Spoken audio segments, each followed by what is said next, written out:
Yes, thank you, Mr. Chair. A couple things. First, I want to thank all those in our community that came last Monday to listening sessions that were conducted by the Department of Defense to determine where cuts should be made in the Department of Army forces. Anchorage came out in spectacular style. We had a great turnout at the Denina Center. I want to thank those assembly members that came, Mr. Trainee, Ms. Dombowski, Mr. Steele, and Mr. Honeman, who testified, obviously, about the great relationship we have with our military and the importance that they are strategically to the nation. So I think we represented ourselves really well. I want to congratulate Municipal Manager Vacalis. He coordinated the effort along with Julie Soppy from Visit Anchorage and Bill Pop from AEDC and many, many other volunteers that made it, I think, again, a great showing for our community. A couple other things. I think you may have gotten an email today from Susan Duck outlining all the upcoming Centennial-related events and Fur-Rondy events. We hope that Assembly members will be able to, wherever possible, attend. So far, the Rondy's off to a great start, and despite the lack of snow, the events are very well attended, and there's many more to come along with Centennial events. So we're kind of co-sponsoring events with the Rondy this year. Finally, on your late on the table items, there is a resolution that we have put forward to be, I guess, starting the process of involving the Assembly certainly in any discussion about the solid waste services collection business and any possible sale thereof. We've been getting entrees from people. We felt it was timely that certainly the Assembly have the opportunity to weigh in, give us direction on how you want us to proceed, if you want us to proceed. So the resolution, not particularly for action today. We just, I think, sent it out yesterday, so we know the Assembly will probably want some time to deliberate on it, certainly. So we just thought it would be a good starting point. There's two key elements in the resolution. One is certainly that it has to be for the best benefit of the taxpayer and the ratepayer, or else we won't go forward. And B, that any bid has to include recognition of the collective bargaining agreements that are contained within solid waste services and the successor clauses therein. So with that, hope you'll give it your good deliberation, and that's it for today, Mr. Chair. Mr. Mayor, just a quick question for you. Are we going to end up have to do a termination study on any of these employees if we outsource this? Because some of them are PERS employees, and I think the state requires that study to be done. I could be wrong. Well, yes and no. The current administration has actually, we've had very productive meetings with them about the elimination of termination studies. The new budget director, Pat Pitney, has indicated she feels that the time and expense that it takes the administration to administer those is really not worth the effort given the minuscule amount it means to the PERS trust fund. So far this administration seems to be inclined to do what AML has been pushing for a number of years, which is the elimination of termination studies. So if we're feeling pretty good about that momentum, but if that's not the case, then that may be a possibility. Thank you, Mr. Mayor. Questions for the mayor? Don't appear to be any. Thank you, Mr. Mayor. You're welcome. Ma'am, we don't take comments from the Assembly. I mean, from the audience, ma'am. That's not why the mayor's here. Mr. Flynn, before I get into Assembly Chair's comments, I had a note written for me. Let me read it to you. Mr. Flynn, when we get to item 9B7 on the consent agenda, I understand you have disclosed that you are an investor in this entity whose liquor license transfer is before the Assembly. And so you have both a business and personal interest. Are you asking to be excused on that item, sir? Yes, sir. Okay. And I excuse you for participating in this item because you got a financial interest in this or personal interest in it, Mr. Flynn. Thank you, sir. Thank you, sir. Down to Assembly Chair's reports. I attended the Saturday meeting here with Mr. Hall. He put on a great meeting on the impact of marijuana. We had a lot of people testify. Also stayed here for the comments from Anchorage citizens relative to the state legislature was here. And Ms. Gray Jackson and Ms. Dombowski were both here with me. I think Mr. Steele was here also. It was a good time to see what the people in Anchorage are saying to the legislators about issues facing them. Other than that, that's all I have for us. We'll go to committee reports. Mr. Hall, sir. Thank you, Mr. Chairman. I've got a couple of committees to report on. We had our Ethics and Election Committee last week. Got a good report from the Ethics Committee. They're going to be working on some rewrite of our ethics rules, but that's going to be sometime into the future. We will give some feedback to them before they actually make an attempt at doing that. We were informed about the upcoming election. We are ready for that, or we're very close to being ready. All of the personnel have been hired. All of the precinct leaders have been identified. We're going to be starting the training here shortly. And we've got a great process now where Deputy Clerk Mosier, instead of doing these in large groups, she's breaking them down to where she does actual 17 training sessions, which makes it much more personal, individual training. And we've got great feedback from the poll workers that they really appreciate doing that. We are also getting prepared for a runoff election. The clerk's office figures that in all probability, without question, there will be a runoff, and we'll be looking at a budget amendment in first quarter budget to address the cost of that runoff election. We also had marijuana meeting this last week, and we had executive director of the ABC board there, Cindy Franklin, and she gave us a great briefing, bringing us up to date on what's going on in Juneau. The possibility, the bill has been introduced to form a marijuana board. It would all be in the same department, but two separate boards should this legislation pass. One will be the Alcohol Control Board, the other would be the Marijuana Control Board.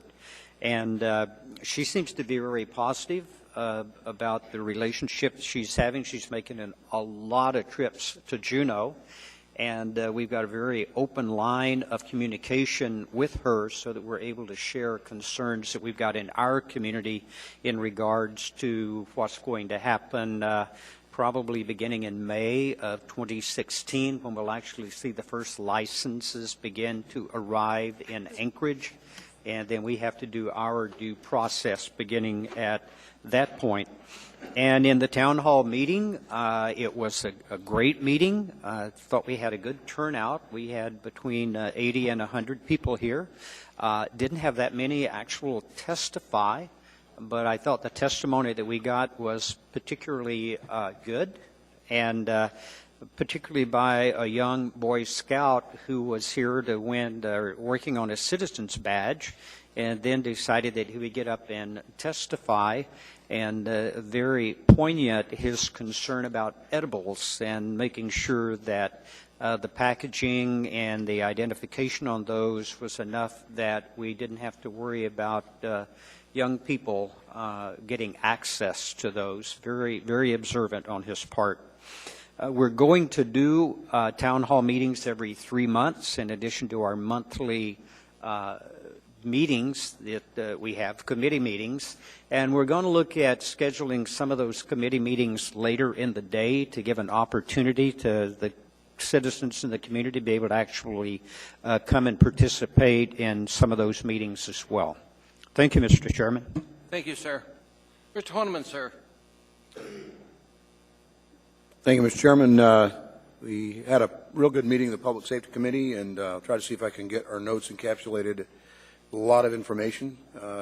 First quarter budget revisions coming, and there may be some needed adjustments for police because of the amount of call-outs and violent issues in the first couple of months of the year. Although they've committed that they're working real hard to let us know on a more timely basis and not to wait towards the end of the year. Also, the next committee meeting for public safety is Wednesday, the 18th of March at noon here at the Lusac Library, the conference room in between these chambers and the Wilda Marston Theater. Was very pleased to be able to go to the listening sessions, and I'm hopeful that the contingent brings back our passion, and hopefully they'll take into account. I think one speaker said it best: if they've got to make adjustments, love all the military, but love us best. Thank you. Mr. Honan, I saw yesterday in the news that they're going to have a mayoral debate on public safety. Would you find out when that is and let the Assembly members know? Because even though we're not all running for mayor, except for one of us, I would like to hear what they have to say relative to public safety. Right, I believe that's the new group, One Anchorage. Right, would you let it, I will send an do that. email out, let us know, so if we get I will a do that. chance, Thank you. we'll try and get there, sir. I'll do that.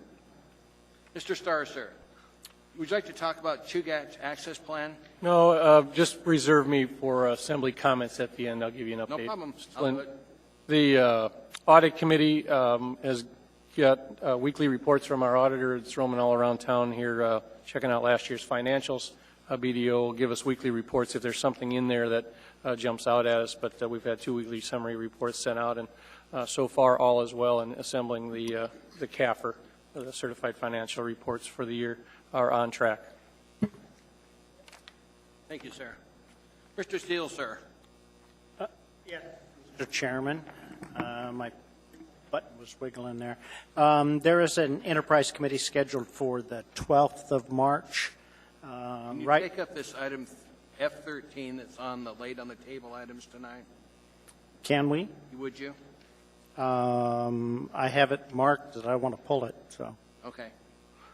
But anyway, that's one of the things. They were at the last meeting, and we ran out of time, and so they did not get to testify. So hopefully we will have them testify on the 12th.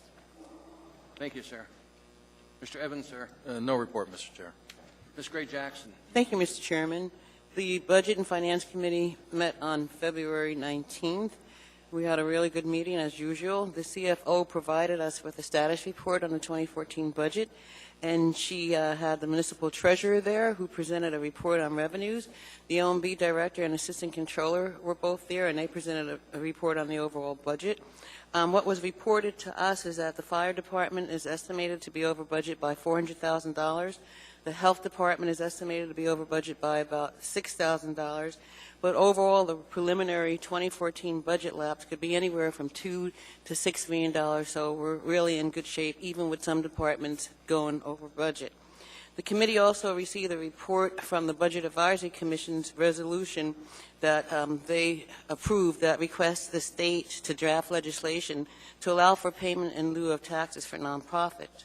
And this was the action, this action was the recommendation that they provided in their 2-inch thick report. That was a recommendation. The BAC, Budget Advisory Commission, they also requested that the Assembly consider doing the same thing with a resolution, which is on our addendum this evening, but I plan to not introduce that resolution because I think it would be a better idea if I gave the committee an opportunity to look at the resolution, review it. We also have public participation, so if there's anyone from the nonprofit community that wants to come and make a statement regarding that resolution, we're meeting. Our next meeting is March 19th at noon. Not sure what conference room yet, but we'll let you know. Also, I just want to let folks know that, you know, the Budget and Finance Committee, we have a work plan, and it's online. And part of that work plan, one of the purposes is to also review the school district's budget, proposed budget, and we know that that's what's going to be before us pretty soon. So I've talked to the superintendent and let him know that as the chair of the Budget and Finance Committee, I would like for the school district to do a brief presentation at our meeting on March 19th. Also, our next committee meeting, as I just mentioned, will be March 19th, but I want to let everyone know that on Friday I will be leaving to attend the National League of Cities annual March conference when we have several workshops and general sessions, but the whole purpose is to help us be ready to go to the Hill, which I will be going with 2 Assembly members from Kodiak, the Deputy Director of AML, and the Mayor of Barrel. We already have a meeting scheduled with Senator Sullivan, and we're hoping to have a meeting scheduled with Senator Murkowski and Representative Young. And in addition to that, as everyone knows, I also serve on the Board of Directors for the National League of Cities, so I'll have a lot of meetings to be dealing with. I won't have time to have any fun, but, you know, oh well. Thank you, Mr. Chairman. Thank you, ma'am. Mr. Flynn, sir. Thank you, sir. 2 small items. The Transportation Planning Department is working with the Federal Highway Administration on the recertification of AMATs this week, and We got a quick briefing on that at our meeting last month. And the only thing, it's not really a committee report, but I think most of you know Steve Heimel is retiring. And he's been a presence on air for most of my life in Alaska, certainly my adult life. And the Alaska Public Radio Network is having an event at their facility Thursday afternoon at 4:30. I unfortunately will not be able to attend as I have full-time dad duty that day and don't want it to be that disruptive, but I would encourage each of the members who do have time to drop by and give your best wishes to Mr. Heimel as he enters retirement. Thank you, sir. Ms. Dombrowski, ma'am. Thank you, Mr. Chair. Mr. Chairman, I'm sorry, I had a question for Mr. Flynn on AMATs. I was in the queue. It's not working right now. I've got to get it fixed. Go ahead. We'll know that later. Sorry, Ms. Demboski. Hey, Patrick, Mr. Flynn, the AMATs announced a bylaws change or some other statement that I had read through there. Is there any reason that we should study that greater in depth in terms of what the structural changes were? Yeah, it's a good question. It's basically sort of how the various subcommittees report to the policy committee, and the specific question that you always want to ask when these bylaw changes come to the policy committee is if they trigger a change in how the policy committee operates, and more specifically, if they trigger the requirement that we change our compliance from where we are today, which dates back to, I think, iced tea back in the 90s. Try 91 time frame. to the current version, which is, I don't even remember, which would change the membership structure and expand it dramatically. The answer to that question is no, it does not. And so it's not really a fundamental change. But Mr. Steele and I, and Mr. Peterson as well, did ask some specific questions about that. It's essentially procedural. Okay. It doesn't have a dramatic effect. Thank you very much for your answer. Ms. Dombrowski, ma'am. Mr. Chair, would you like me to make a disclosure now, or do you want me to pull the item? If you would. Okay.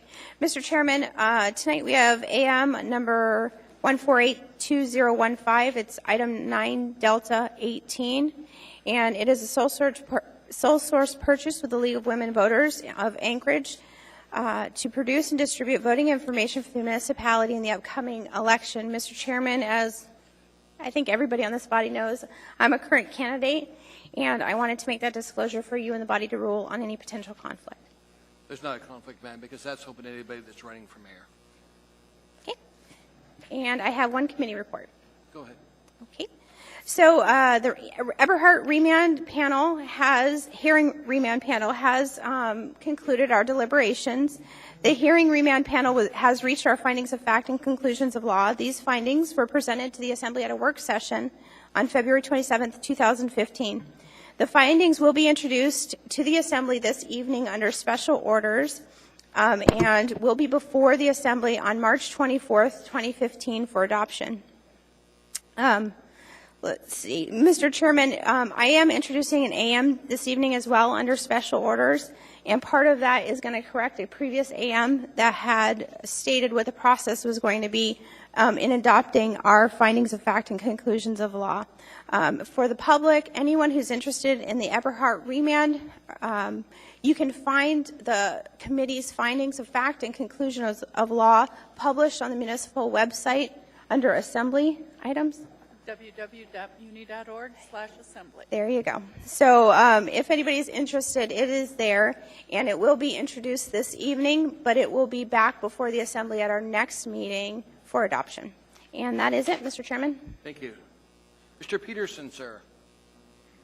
Thank you, Mr. Chairman. No report this evening. Ms. Johnston, ma'am. Thank you. No report. Okay. That completes the summary reports. Let me get down to addendum to agenda. If I get a motion to incorporate. Second. Move to second and ask unanimous for incorporation. I'm going to read off the laid on the table items when we get down to them. Any objection to incorporation of the addendum to the agenda that you've got? See no objection, Madam Clerk. Now I want to get down to laid on the table. This is going to take a while. I'll need a motion for later on the table items. Second. First one is item 9A2 under resolutions for action. Resolution AR 2015-71, a resolution of the Anchorage Municipal Assembly urging the state legislature to expand Medicare coverage to improve the health of Alaskans and to improve the Anchorage economy. Item 9D18 under new business, same memorandum AM 148-2015, sole source purchase with League of Women Voters of Anchorage to produce and distribute voting information for the municipality for Anchorage Clerk's Office, $50,000 is the cost. Item 9D19 is same memorandum AM 150-2015, intent to amend AO 2014-34. Assembly member Starr laid on the table item. Item 9F under ordinances and resolutions for action. Item 9F2A, ordinance AO 2015-23S, an ordinance amending Anchorage Municipal Code to remove references to the Anchorage telephone utility from Legal Department, public hearing requested on 3/24/2015.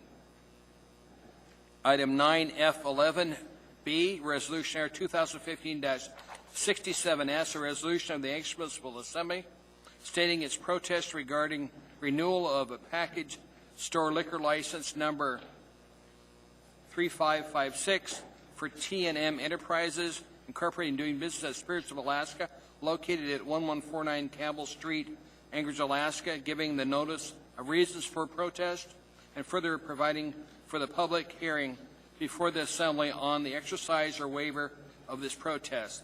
Clerk's Office public hearing requested on 3/24/2015.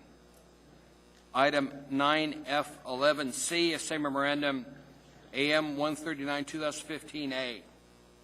Item 9F11D, Exhibit G, reference Spirits of Alaska. Item F13, resolution AR 2015-72, a resolution of the Anchorage Municipal Assembly establishing a structured process to sell solid waste services collection business. Legal Department request public hearing. I've got it set for 4/28/2015. Item 9F14, ordinance AR 2015-28, an ordinance of the Anchorage Municipal Assembly amending Anchorage Municipal Code section 3.20.070B, provide for the reorganization of the Public Works Department and the Department of Community Development. Legal Department public hearing request given to them is 3/24/2015. Item 9F14A, a same memorandum AM 149/2015. Item 9F14B, summary of economic effects, AO 2015-28. And I think, Madam Clerk, that should complete all the items we have on the late table item. Is there anything else to really on the table? Mr. Chair, Ma'am? I think I'll have something later this evening, but it's not here yet. Okay. We can try and pick it up later, ma'am. Thank you. Is there any objection to approval of this late on the table items? Seeing no objection, that document's in front of us. Now I need a motion on the consent agenda. Move to approve as amended. Okay. We're now going to go for those things to be pulled for a little further discussion. Ms. Johnston, ma'am. I'll start with you if you don't mind. Yes, I'd like to pull item D15 on the addendum. Was that B or D? D as in dog.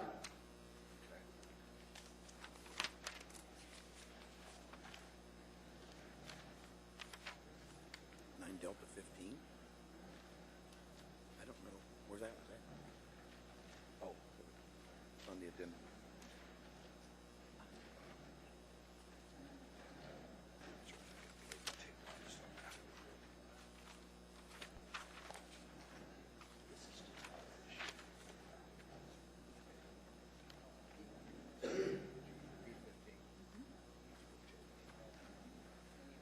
Is that all, ma'am? Mr. Peterson, sir. Nothing this evening. Thank you, Mr. Chair. Ms. Nabowski, ma'am. No item, sir. Mr. Flynn, sir. Thank you, Mr. Chairman. Just to clarify, will be shown as abstaining from item 9 Bravo 7. That's what I instructed the clerk, sir. Thank you, sir. That's all. Ms. Gray Jackson. No, thank you, Mr. Chairman. Mr. Evans, sir. 9 Charlie 1 and 9 Delta 4, Mr. Chairman. 9 Delta 4. What was the other one? 9D4, and what else was your first one? And also 9 Alpha 1. Okay.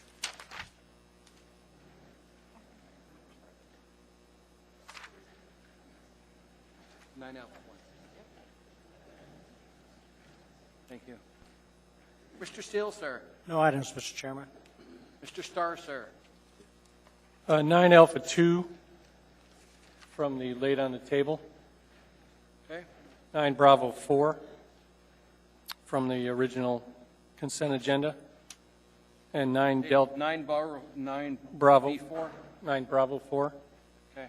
and 9 Delta 19.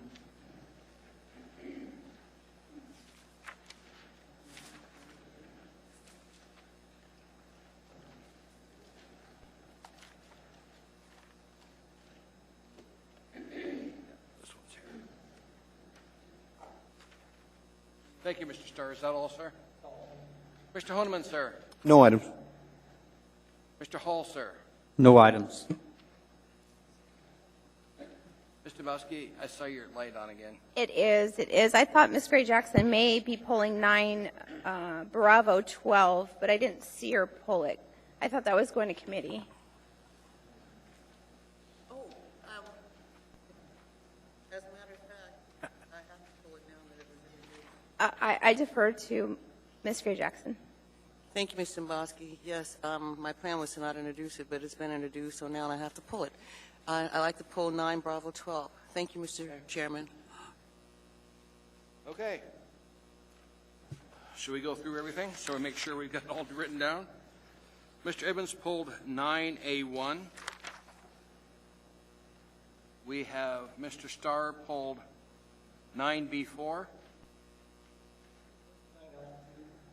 You pulled 9 Alpha 2? Okay. You're right. So you didn't. And 9B4.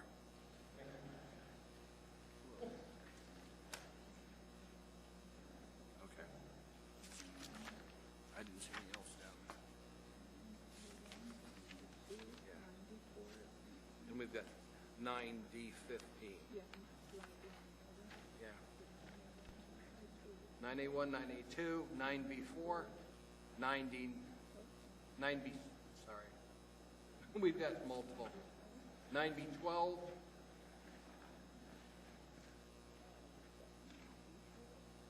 Yeah, we said 9B4.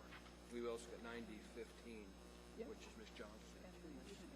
9D19. And 9D15. I've got said 9D15. Okay. Yeah, I got that. Charlie 1. We missed one, I'm sorry.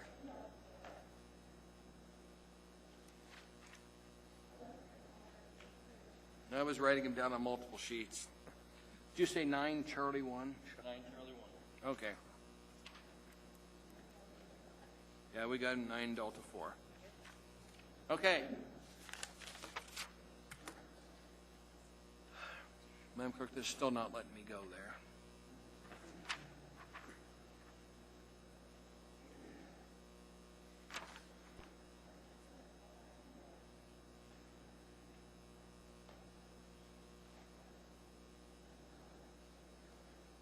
Do you want me to just...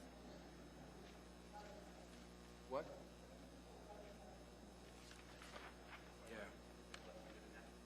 Yeah. Mr. Chair, just to make it cleaner, may I pull item 9 Bravo 7 Okay. for Mr. Flynn's conflict? That's the right one. I've got it recorded. And as soon as the system will let us vote, we can do that.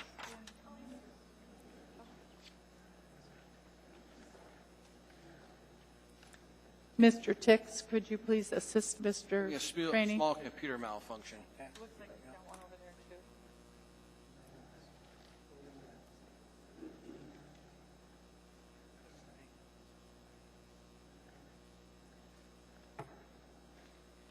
I should be able to clear her off of here and go to vote, bring up votes. I think the problem with the roll call, it doesn't have you marked as the chairman. I'm trying to. Oh, well, that's my issue, then I'll fix that.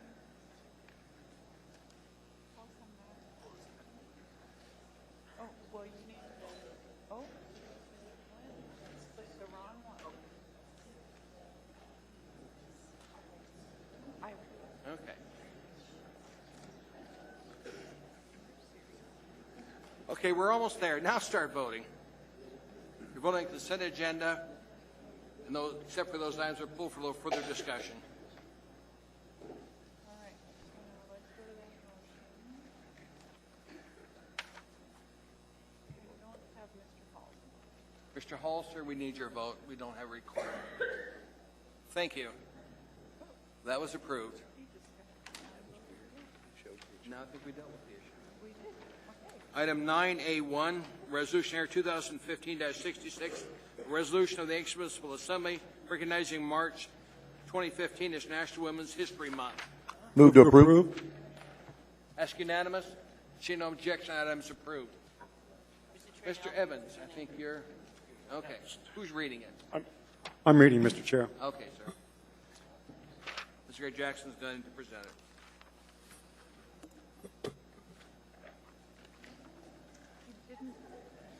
Okay. A resolution of the Anchorage Municipal Assembly recognizing March 2015 as National Women's History Month.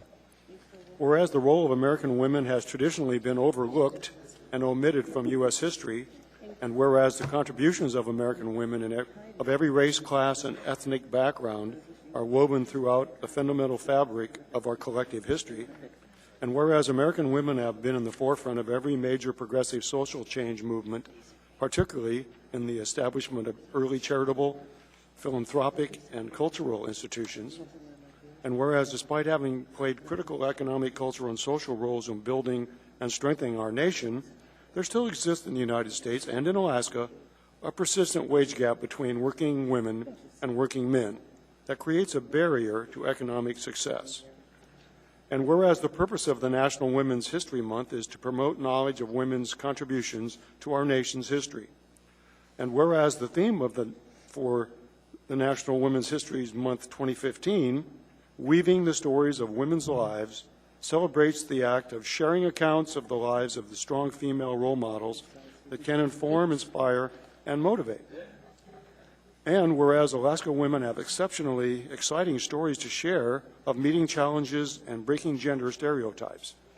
And whereas the Alaska Women's Hall of Fame, an organization dedicated to honoring in perpetuity the contributions of Alaska women, will host an induction ceremony for its class of 2015 on Friday, March 6, 2015, at the Wilda Marsden Theater. And whereas the Athena Society, a program of the Anchorage Chamber of Commerce dedicated to encouraging the potential of women in the business community, will induct new members and present the 2015 Athena Leadership Award at a luncheon on March 30th, 2015 at the Denina Center. And whereas the YMCA Alaska Board of Directors resolves to eliminate the gender pay gap by 2025 and has launched in collaboration with organizations and individuals throughout Alaska an initiative to increase community awareness of the topic and to promote community engagement. And whereas thousands of programs and events in March throughout Alaska and the United States may serve to influence women, young and old, to think and act more boldly. Now, therefore, be it resolved that March 2015 is recognized in Anchorage, Alaska as National Women's History Month, passed and approved by the Anchorage Assembly this third day of March 2015. See you later.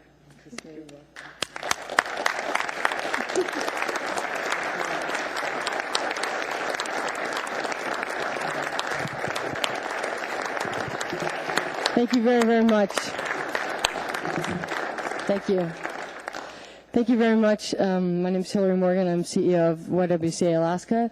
And on behalf of all women in Alaska and the fight for justice and equality throughout Alaska. I really appreciate the fact that you took the time to do this and that you recognize this very important month. I'd like to pass it over to Jane, who is head of the Alaska Women's Hall of Fame. Thank you. I just want to let you know that we have the opportunity this Friday to hear stories about 13 extraordinary women from Alaska right in the Marston Theater at 6 o'clock, and you are all encouraged to come and join us.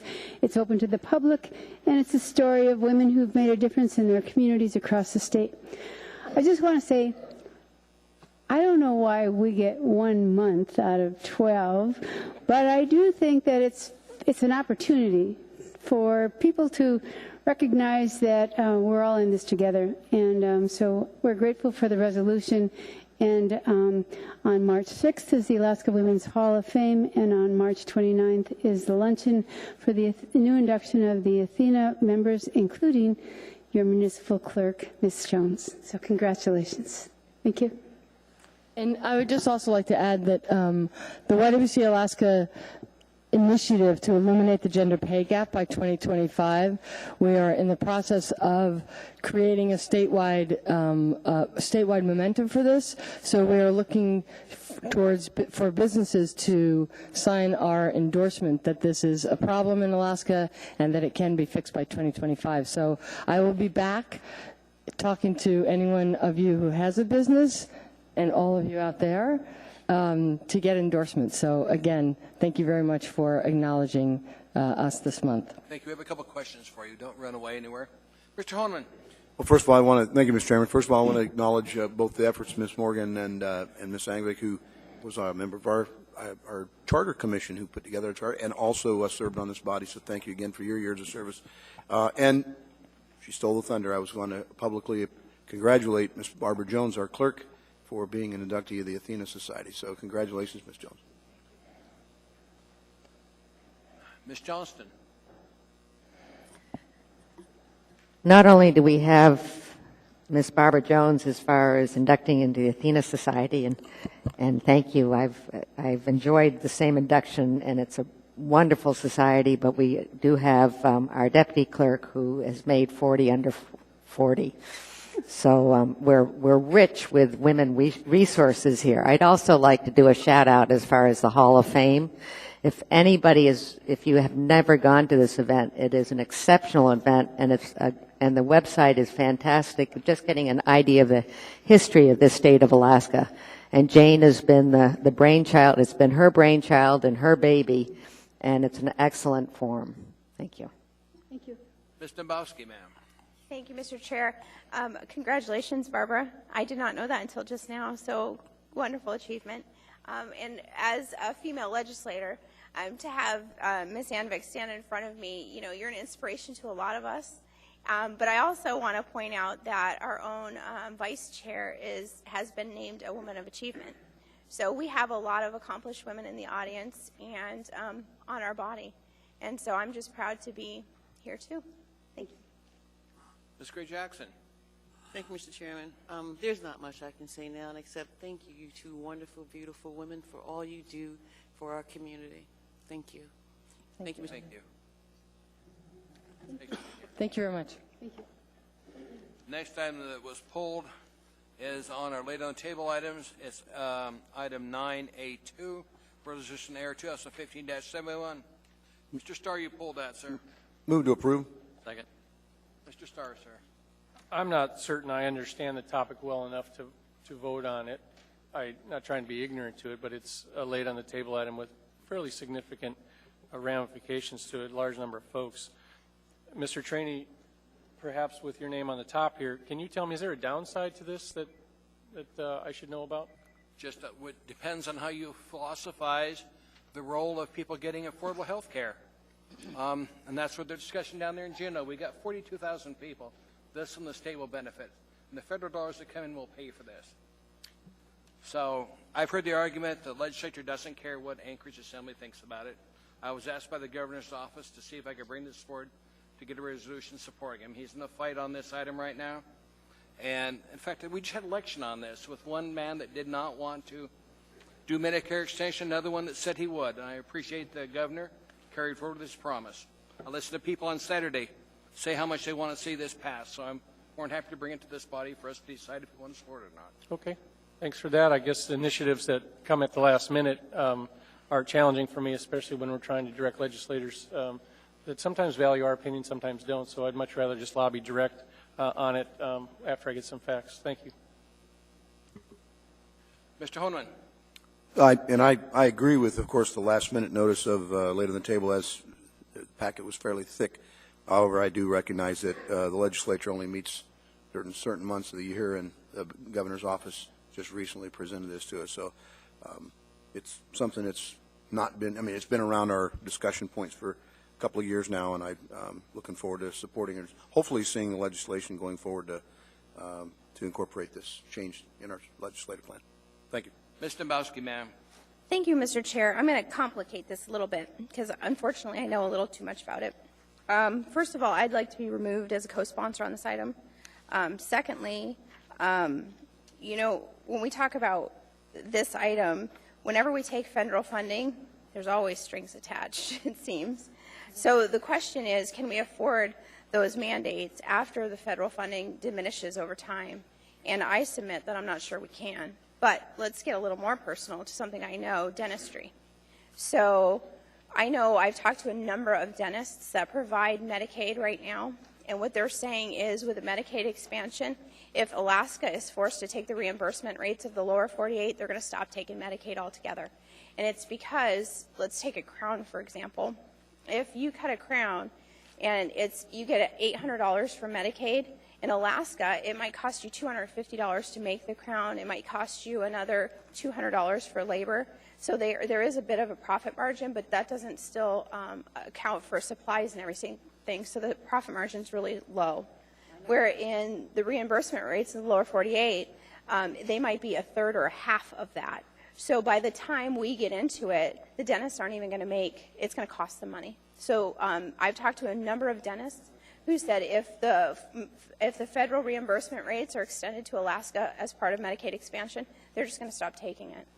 And that's a problem. Right now we have in Alaska a number of dentists that take pedo under 21 because it's unlimited, the care that these kids get. There's no cap. They'll do everything from bridges to crowns to fillings. However, adults only get about $1,400, $1,500 a year. But they do get emergency care, and there's no cap on emergency care, but very few dentists take adult Medicaid, and this is going to make the market even more difficult to navigate if that's the case. Now, I haven't heard specifically if that's the case these reimbursement rates are, but I can tell you from the dental community, I've been told by multiple providers that have multiple practices that if this goes through, they're stopping taking Medicaid. So it's a complicated issue.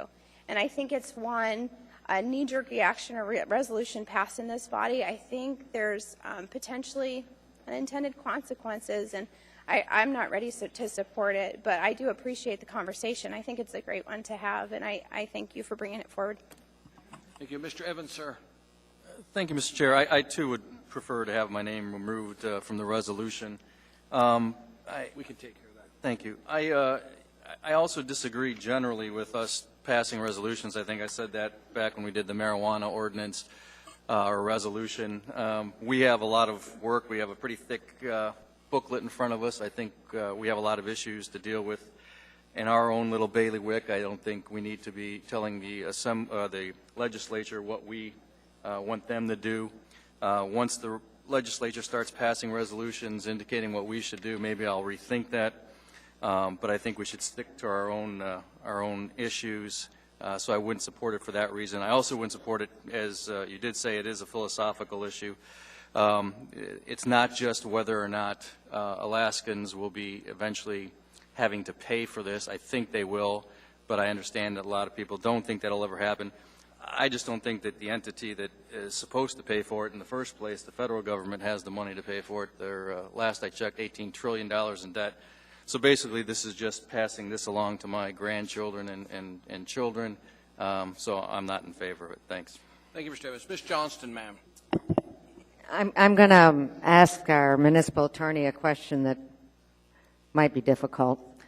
Do we know how this fits in with the current question that's coming before the Supreme Court as far as marketplace states? Because isn't Alaska one of the states that will be involved depending on how that decision comes out? Through the chair, Ms. Johnston, I do not know the answer to your question. We'd have to get back to you. Well, I'm actually, I go both ways on this issue as far as Medicaid expansion. The idea has, and there's good people there in favor of it. I do have concerns, particularly I think there might be some ramifications as far as the next decision from the Supreme Court. And I would prefer to do resolutions that actually relate to the municipality and municipal government, where this is a broad base resolution. So I guess I'll have to take my name off from it. I do feel that the administration, the current administration, is working hard on it, and I would prefer to let them carry it and run with it as they see fit. Thank you. Ms. Gray Jackson. Thank you, Mr. Chairman. First, I'd like to, absolutely not. But I would like to thank my colleagues for their comments. I respect and appreciate all of them, in particular Ms. Dombowski's. And let me just, on a side note, my son needed like $19,000 worth of dental work, and I couldn't afford it. And I was fortunate enough to be able to use some miles and take him to Costa Rica and get it done for $5,700, and it's wonderful work. There were some comments made, Mr. Evans, with all due respect, and Ms. Johnson, about issues that affect our community. Well, Medicaid, big time, affects our community. And when something affects our community, we need to tell our legislators in Juneau how we feel about it. That's what they are there for. Secondly, if you remember the revenue sharing resolution that we approved, Alaska Municipal League asked us to do it because they're going to take resolutions from many, many communities on revenue sharing and take them to the legislature, because that's what we pay them for, to work on our behalf. I'll be supporting this, and I hope that we have enough to support it to approve it. Thank you, Mr. Chairman. Thank you. Are there any other comments? Please vote.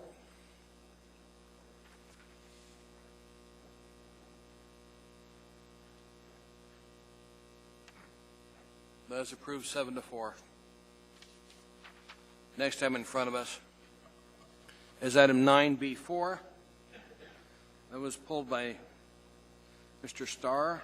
Well, perhaps through the clerk you can advise me. What I want to make certain is that the AM tags along with a fairly contentious item that's on the agenda item for the 24th. So I can move to postpone it, but I'd really rather have it accepted onto the record. There's likely to be dialogue back and forth. It's a highly contentious issue relating to the monofill proposal out in Chugiak Eagle River. So I'll need a motion on this. I don't know what to make, Mr. Chairman. Move to accept. Oh, I'm sorry. Wrong item. But I did pull that one. This is moved. Yes, you did, sir. So we can reverse all that stuff. Yeah, well, same concept applies on this one. This guy paid his taxes on the protest, so if I say move to approve, does that approve the protest, or can you explain to me how that works before I make a motion? Mr. Starr, I would be happy to, but our business license official, Jamie Heinz, is here, and I think it would be best if Jamie explained it to you. Let me get a motion on this, okay? Sorry. Ms. Gray Jackson, make a motion on this so we have a motion on the floor. Second. Okay. Now, Mr. Starr. This relates to a protest of a fairly popular establishment, our Eagle River version of Moose's Tooth, if you will. This gentleman paid his taxes on the 20th.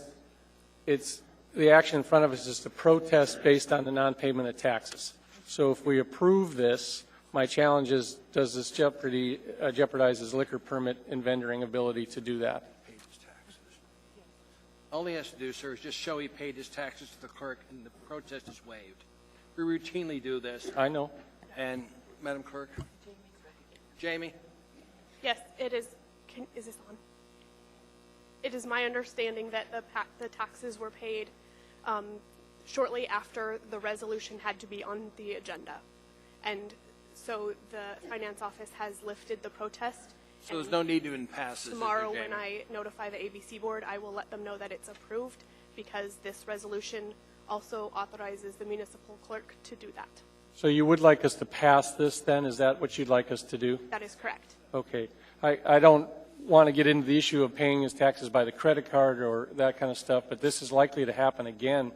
The 20th was some time ago, so perhaps we maybe need a mechanism to keep these off the agenda if they're settled prior to coming to us. I don't know the answer to that, but it's cumbersome. It's threatening to the business owner who's done everything right. Thank you. If you talk to him again, tell him thanks for paying his taxes. It's just the way it works, and I'm sorry about it. Should we vote on this issue? Please vote on this issue. Mr. Steele? Thank you, Mr. Steele. That is approved by the body. Next item in front of us is item 9B7, Resolution 2015-61, a resolution of the Anchorage Assembly stating its protest regarding transfer of ownership and location of a beverage dispenser liquor license number 4923 and restaurant designation permit for South Restaurant and Cafe LLC doing business South Restaurant Coffee House. That was pulled by you, Mr. Move to approve. Second. Okay, good. I've been previously Mr. Flynn, excused, Mr. Chairman. You're out of here, sir.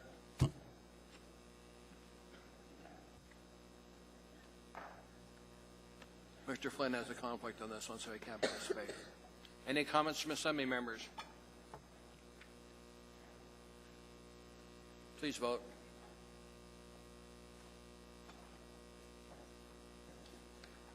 Item was approved by the body.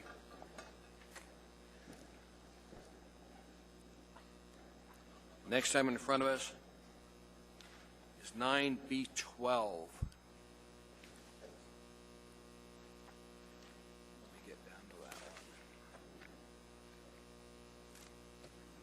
Mr. Chairman? Okay. 9B12 is Resolution Number 2015-69, a resolution of the Anchorage Municipal Assembly encouraging the state of Alaska to adopt statutory changes to allow for the implementation of a pilot payment in lieu of taxes option and require nonprofits to meet financial federal requirements in order to qualify for certain property tax exemptions. Ms. Gray Jackson. Thank you, Mr. Chairman. No action required. Thank you, Mr. Chairman. Any comments from Assembly members? If not, it dies for lack of second. Next item in front of us is item 9C1. Move to approve.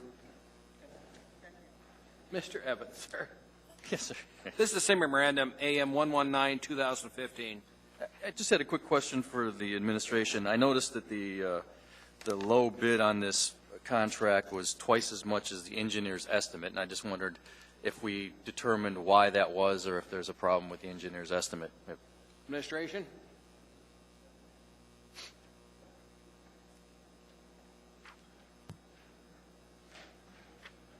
For the record, I'm Brett Jogla, General Manager of AWW.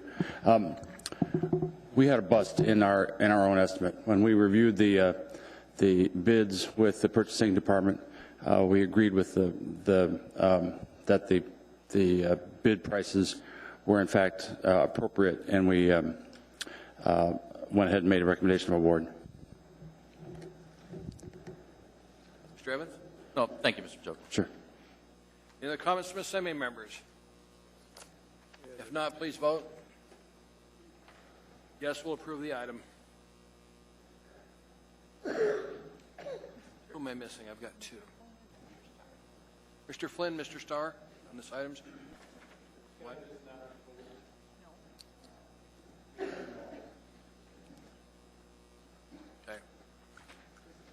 That was approved by the body. Next item in front of us is item 9D4, same item, AM 117-2015. Mr. Evans. Move to approve. Mr. Evans. Yes, sir. On this one, I was just curious. It looks like what we're doing is we have a contract and we're trying to pass a proposed Second Amendment change order for $250,000, and the reason given is just in case they discover that there's going to be a need for added supplies like they already have. It doesn't indicate that there is that need, or we have any reason to believe there would be that need. So I'm just a little uncomfortable or unsure why we would pass a change order on that basis. It's $250,000, and I think doing so kind of leads the contractor to think that there's just, easy money there if they need to make a change order. So if the administration wants to address that, I'd be glad to hear about it. To the administration, if you would, please. Hello, Mr. Thompson. How you doing tonight? Through the chair, Mr. Evans. What happens in this case, we had a project that we use the purchasing provided and assembly approved prior approved change order authority.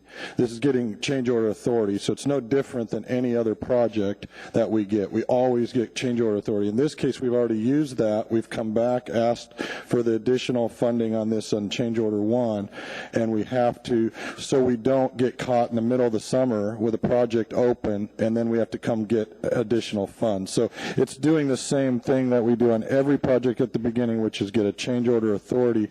And in this case, we already spent the original because in some of these type of projects that we're doing, the reconstruction, repaving in these neighborhoods, we get in there and every once in a while the neighbors point out additional needs, additional curbing, additional, spots that have bad soil underneath. We dig those out and put them in. So we've ran into that and a couple times in this case, and in this case it's just allowing and being proactive without having additional costs. When we have to stop the project and shut it down in the middle of summer without a change order authority, there's actually more cost to that than there is to doing this. Every change order is approved and go through and negotiate. So in this case, it doesn't mean that we're going to spend this $250. It just means that we have the authority to do that if the need comes in, and we monitor all those projects the same as every other project, and so it's no different than if this was at the beginning of the project. And it's kind of the main reason we're doing this on a lot of these projects. If we come and we have a change order scenario, we're trying to be ahead of the game because we don't want to get into the problem of spending prior to getting the approval, which was a request several years back when I took over, was to keep from having that happen. So hopefully that explains it. Thank you, Mr. Anything else, Mr. Evans? Mr. Starr, sir. No, just to add, I think the area, I've toured this site up here, the area is it's a pretty messy area up there, and so I think the diligence in being ahead of it is right, and I'm happy to have you guys do it.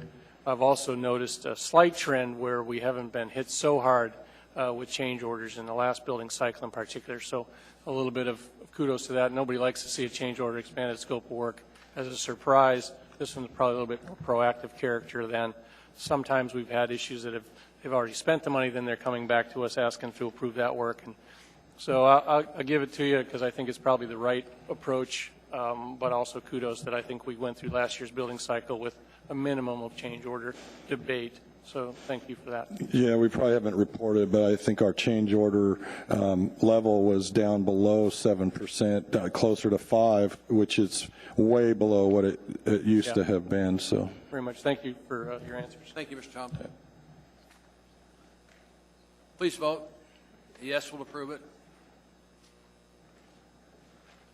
That item is approved by the body. Next item in front comes off addendum to the agenda.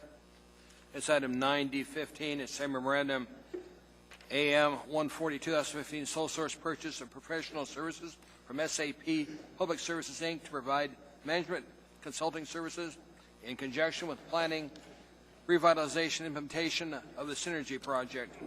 Ms. Johnston, ma'am.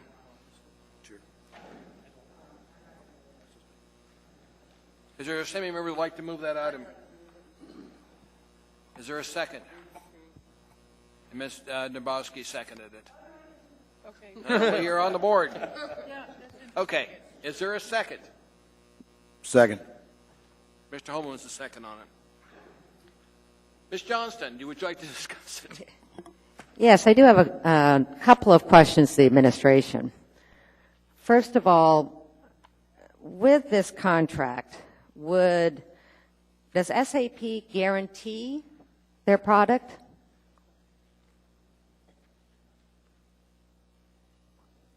Through the chair, Ms. Johnson, this services are for consulting services that SAP provides. If you're asking about whether SAP would back up its software that we've acquired, I'm sure that they do warranty and support their software. So it's my understanding the SAP business model is they basically certify consultants to come in and help implement their program. Is that correct? Through the chair, SAP has a body of consultants that they do certify to aid and operate under this method. Yes, of course. And is Peloton one of them? Through the chair, no, I believe that Peloton is not certified. Actually, I think they are certified. Through the chair, no, ma'am. They're not, ma'am. So my question is, my concern is we will be paying SAP to go out and subcontract out these positions to provide us the service to implement the software. Is that correct? Through the chair, no, ma'am. These, what we have done on the SAP project so far is we have identified several areas in the SAP project which are considered high risk. One of those areas is, as you know, is the HCM model, the payroll time module. Mm-hmm. So in areas where we have decided that there is high risk, we have asked SAP to provide highly qualified, their top layer of consultants just for those specific areas. In addition, we have asked SAP to come in and do what we consider, or what they call gate checks, and they described the gate checks to you in the work session when they went over the SAP QA. And finally, we've asked SAP to provide some spot consulting services, not to replace Peloton in any way, because they will still be our system integrator, but to provide us with high-quality advice on a specific area that we may encounter as we move forward. So this is not a contract for SAP to come in and take over, remove Peloton. This is a contract to address those high-risk areas that SAP QA identified for us, and to mitigate that risk by getting deeply qualified SAP employees to work on this engagement. So, but it's without guarantee, because we still have the same push and pull as far as getting a program together that integrates municipality with our consultants with SAP, correct? Through the chair, I'm not sure I understand the question. I'm just sort of saying what they're offering. Actually, let me do it a different way. I really enjoyed and appreciated the consultant that we got through Miss L.B. Gray Jackson and Miss Amy Dabowski's efforts. And one of the things that he seemed to continually saying is that we need to flatten our management of this program. How does this integrate with his model? Through the chair, we didn't agree with his pure flat methodology, but he himself, in his report to you, recommended several of these project management positions that we have asked SAP to take in. And I do apologize. I wasn't here Friday, and you know, I'm sorry. Actually, I wasn't doing anything other than taking a vacation, so I have no excuse. But that being said, as our CFO knows, I have problems actually approving this contract for a number of reasons, and a lot of it might be my own fault, not knowing the full detail of the contract. The other is we're approving a contract that currently does not have, let me see, as far as fund certification, there's 200,000. Through the chair, yes, ma'am. There's 200,000 certified. So this contract actually is dependent on what we might be doing in 2 weeks if we approve taking out a technology paper with KeyBank, correct? Is that? Yes, ma'am. So the fund I mean, and I've been reminded, we have done this in the past. I don't think it's best practices to pass a contract without funds. But you all are more than welcome to decide if you're comfortable with that. I'm not. Thank you. Thank you, ma'am. Mr. Honeman, sir. Thank you, Mr. Chairman. And I apologize. I was working and I was unable to be at the work session on this. The thing that troubles me more than anything is that we're so far into this program that we either have to do what the state did in their Alaska Public Safety Information Network upgrade, which was about $28 million, and they bagged it. And they completely backed out, and after several years of trying to make it work. And that left the state, really a statewide law enforcement, with a system that's been around since the 70s. It's not lost on me that we've gone this far deep, and I know Ms. Gyard's been working very hard on trying to get us the data, and I appreciate that, Ms. Gyard.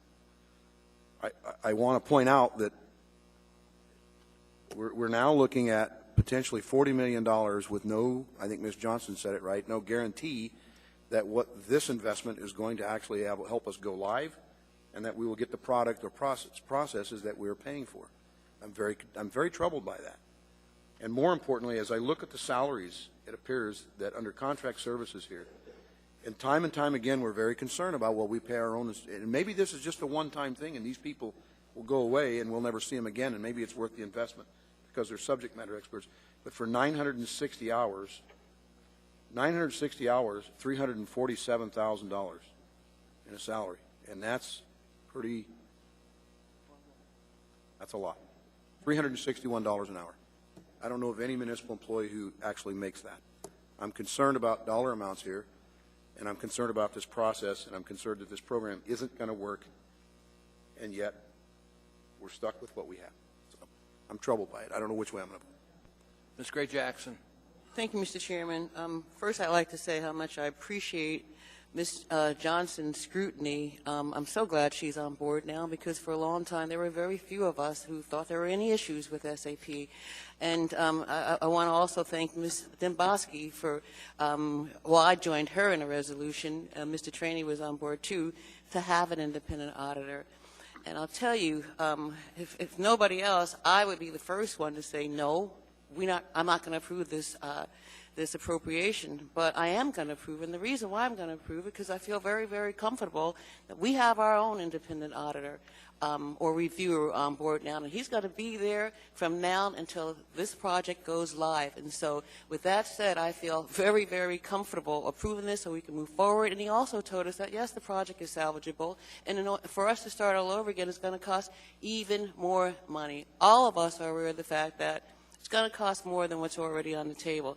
But at this point, we have to move forward. And again, I'm moving forward because I'm confident that our independent auditor is going to do the job because he knows that he works for the Assembly and not the administration. With that said, Mr. Chairman, I'm going to vote for this appropriation. Thank you, Mr. Chairman. Thank you, ma'am. Ms. Dombowski. Thank you, Mr. Chair. I appreciate Ms. Gray Jackson's sentiment. I, too, have a great deal of confidence in Zig. I can never remember his full name, but he goes by Zig. He's incredibly experienced, and as Ms. Johnston indicated, one of the things that I was really concerned about, I saw the top-heavy management structure of this project that, quite frankly, has been a complete failure of leadership. We're $35 million in. Now we're about to be $39 million in.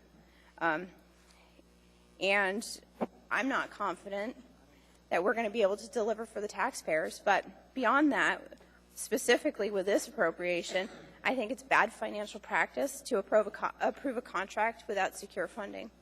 And who knows what's going to happen in 2 weeks, whether we approve or not. But I will be a no vote. But my no vote has a lot of reasons behind it.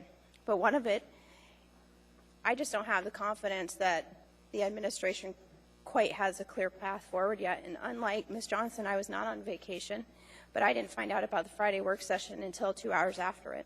So, whether whose fault that was, I know it wasn't noticed to me ahead of time, but I'm not going to be supporting this. Ms. Johnston, ma'am. Final comment? Yes, I'd like to postpone this item to March 24th. Is there a second? Second. Ms. Johnston? I just, Other than asking for it, is there any rationale, Jennifer? at least then we'll be approving this contract with funds. And I would suggest that we be sure that we have this on the agenda after whatever decision we make as far as the funds. Thank you, Ms. Johnston. Question to Chief Fiscal Officer. What will be the impact if this action goes forward and we delay it till the meeting of the 24th? Through the chair, it would be my preference that we, if you wish, to bifurcate and approve the 200,000 portion that is certified so that we can continue working. Some of those SAP consultants are planned to be on site if you approve this contract, and we could move forward in our planning that we described to the Assembly in the work session on Friday. If you choose not to, then we will not continue the services of SAP until later on in March. So we just incur a slight delay. It would also delay having SAP feel like we could secure the resources that would support that contract. Much of the reason that we brought this forward to you on March 3rd instead of when you did the appropriation work on the 24th is that several of these contractors, such as Lisa Wood, the HCM contractor, they become available and you want to scoop them up. And so bringing this contract forward to you allowed us the opportunity to gather those contractors as they become available. Otherwise, these people are not benched for very long. Thank you, ma'am. Mr. Steele, on the issue in front of us, to postpone action on this item to the 24th? Yeah, I'm concerned if this in fact slows us down in any way. I presume that this amount was within the amount we talked about at the work session. Is that correct? Yes, through the chair, Mr. Steele, it was. But there is no problem at all if we were to bifurcate this and go forward with the 200,000 portion and wait. I completely understand what Ms. Johnston is asking for. Thank you. Mr. Hall, on the issue to postpone action to the 24th? Yes. I'm going to be a no vote. I genuinely thought at this point in time we were all united in the fact that we've got to complete this project. It really isn't an option, and we were going to do whatever was necessary to proceed, yet we still seem to continue to throw impediments in the way to just kind of like we're learning to drive a stick shift and we haven't quite got it down yet. We've either got to move ahead on this project or we got to stop. And when we left the work session on Friday, I felt that everybody was relatively comfortable. Were they happy? Is anybody happy? No, we're not. But we've got to get this project going, and we got to quit this start, stop. So I will not be a vote to postpone, and I will be a vote to approve if it doesn't get postponed. If there are no other nobody else in the queue, please vote. We're voting on the postponement. This is the issue of postponement. Okay?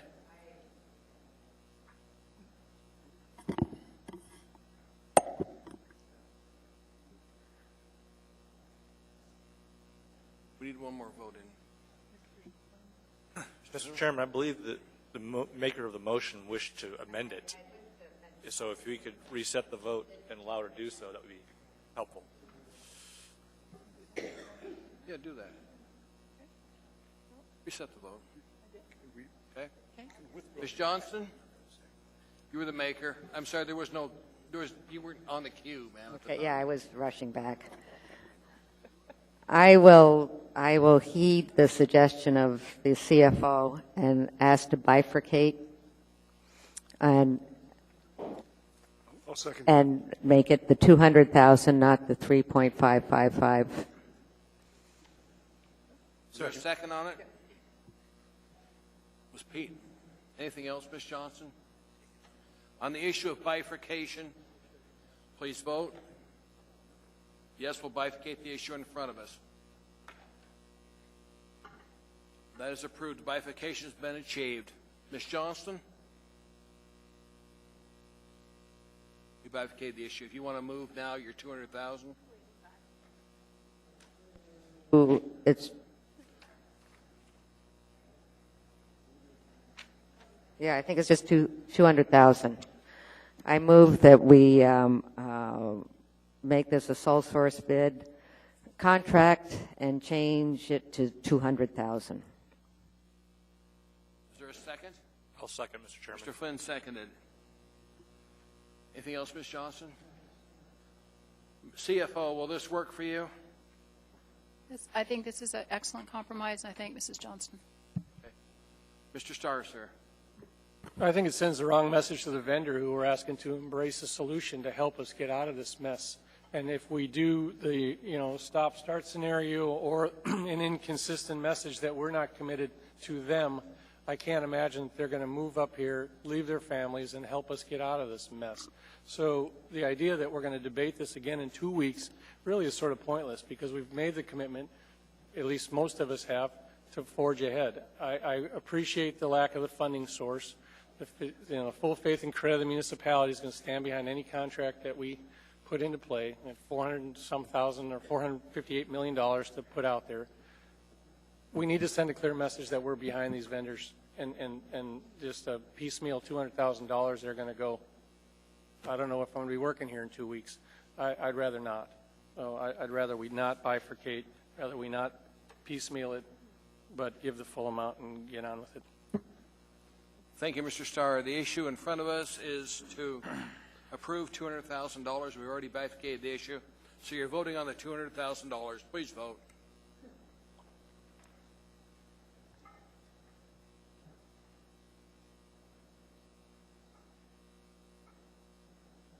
Item was defeated.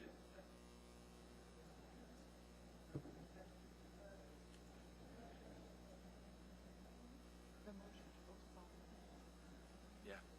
The clerk advises me that the motion to postpone is in front of us. Please vote.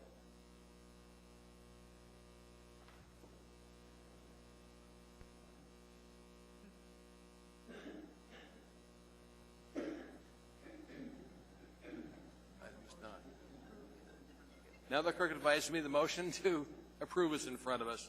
Good thing you're here, Barbara. Please start voting.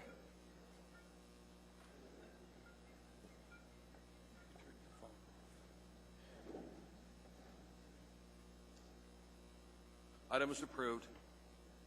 Next item in front of us is item 9D19 on the laid on the table items. A same memorandum AM 150-2015. Intent to amend AO 2014-34. Mr. Starr, you pulled that one. Yeah, I'll just move to accept the AM. Is there a Second. Second. Moved in second. Mr. Starr? I don't really have any other way to get information in front of the assembly, so my interest is to get, this is a fairly volatile topic for our area. It will allow review and discussion perhaps with my intent to amend out the monofill as an allowed use. It should provide relief to the community as well as give us a clear question when we raise the issue on this item on the 24th. So I'd like the acceptance of the AM and then consideration of the amendment that's attached to it. Thank you. Second. I think your constituents are going to be happy out there, sir. Please vote. Oh, Mr. Flynn, I'm sorry. Were you going to comment? Okay.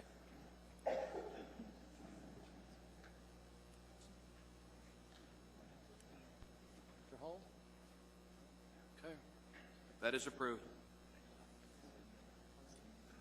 I didn't see it on here. Who's it from?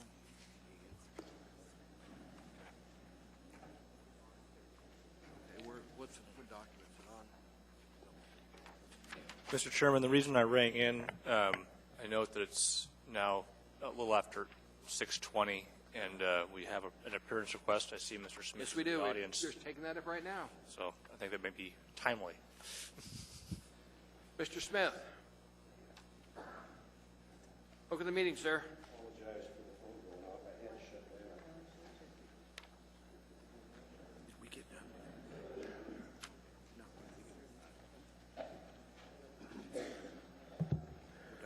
Go ahead, sir. Pardon my hacking. I've got the whatever's going around. Mr. Mayor, Chairman Trainee, and Assembly members, for the record, my name is Don Smith, and I reside at 2121 Tudor Hills Court here in Anchorage. I've been a 56-year actively involved member of our state and this community. Like many, I'm concerned for our future. Does anyone sitting around this bulletproof dais really think that the legislature will fund your 2015 legislative program? Your request for $890 million, I don't believe will ever see the light of day. Our city and state needs to rethink how we go forward. 32 years ago, while a member of this body, I became concerned that the Anchorage municipal government was starting to fiscally run out of control. Big oil was here, and everybody wanted to find a way to spend all this new wealth. I decided to try and amend the municipal charter by placing a lid on spending. We were successful in the 1983 election by placing a new amendment, 1403, in the Anchorage charter. Fast forward to 2015, and we see the state of Alaska in fiscal trouble, which means communities will feel significant changes to their revenues. All of us in this room know what's coming. Cuts to municipal assistance and revenue sharing, little or no grants for municipal projects, major reductions to our biggest state capital projects. We as a community are going to have to tighten our belts, and we need to begin looking at our real needs. We need to rearrange our priorities. Is the 2015 bond proposal of $92 million really necessary? Should it be reconsidered? Remember, we currently owe bondholders almost $2 billion. Think about what I'm going to say next. People don't get it. Look at all the folks who turned out at Saturday's legislative town hall meeting.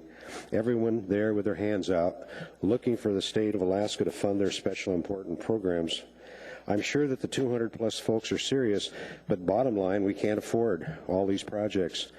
What will Anchorage's economy look like in 12 to 18 months? How many businesses and governmental agencies will be downsized or eliminated? Think about how many thousands of folks who are unemployed or working at substandard jobs. Have you noticed the significant increase in street people begging on almost every busy corner? Have you driven down to 3rd and Carluck to see all the people milling around and sleeping on the sidewalks? Fortunately, they're getting fed. I admit that I grew up in an Anchorage that had many, many fewer problems. Times were good, and we were allowed to deal with our problems. What happens when this economic downturn occurs? High-paid professionals can't stay here when the big projects are canceled. The big box stores and fancy new restaurants will begin to watch their revenues drop and will close or downsize their operations. I fear that we are witnessing a big economic bubble burst in front of our eyes. What do people in low-end jobs do when the bubble breaks? I do not believe that Anchorage can sustain itself when the downturn comes. We need to get prepared. We can't continue to operate in the same way as in the past. Economic forces are at work currently that will turn this state and its communities upside down. Are the proposed bond issues on the April 7th ballot the right way to move our city forward? I don't know. I believe that Anchorage needs to reevaluate where we are and where we are headed as Alaska's largest community. Thank you. Thank you, Mr. Smith. Questions from Assembly members? Mr. Sullivan. Mr. Mayor?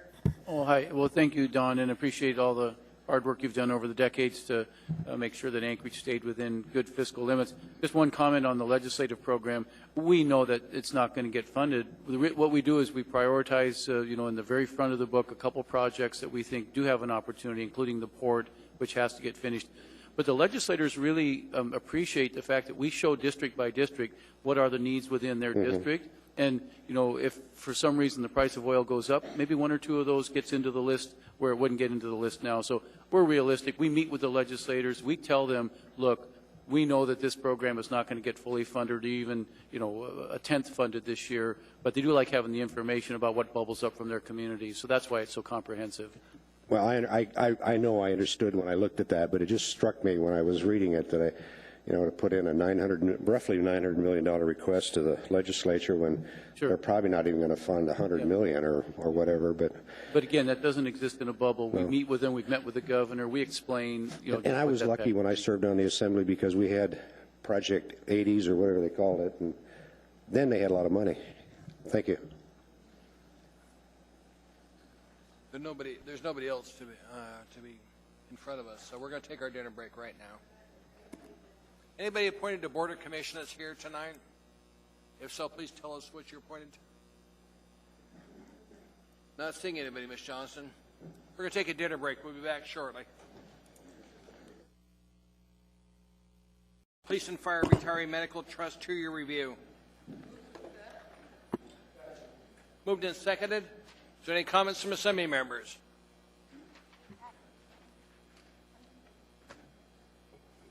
Seeing none. Madam Clerk, this thing is messing up again. There we go. Okay, Ms. Dombrowski? Oh, not on this item, Mr. Chair. Okay. Please vote.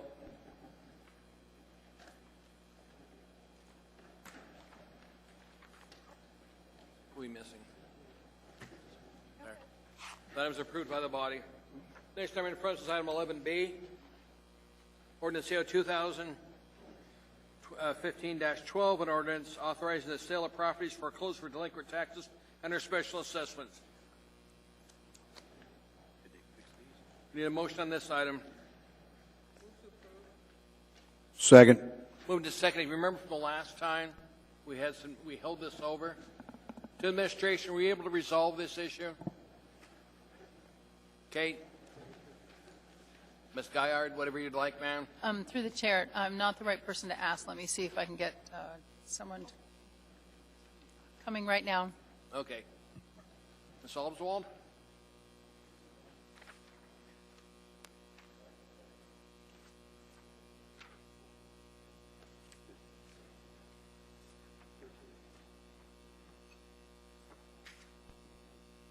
Could you repeat the question? Okay, this is on ordinance CO 2015-12, delinquent taxes. We had some people up here at the last meeting said they had a problem with their taxes. We directed them to administration. Were you able to resolve their problems at all? Negative. What, ma'am?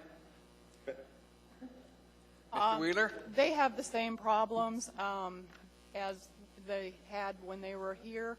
We did send a letter to through the municipal manager to the assembly explaining what the issues were. There was one of them that has paid the taxes. Okay. Ms. Gray Jackson? Thank you, Mr. Chairman. I think, as we all know, Mr. Vacalis did send a very lengthy memorandum to each of us outlining some comments on every single one that was before us at the last meeting. Thank you, Mr. Chairman.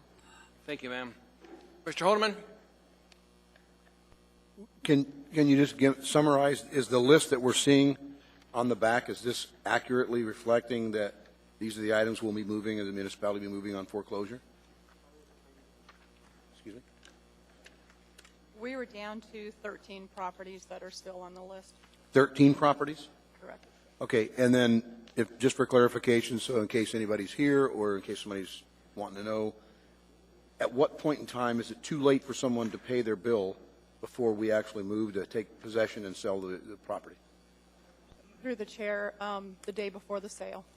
And do we have any of these items, thank you, Mr. Chairman, do we have any of these items that are, in these locations that are up for sale at this moment?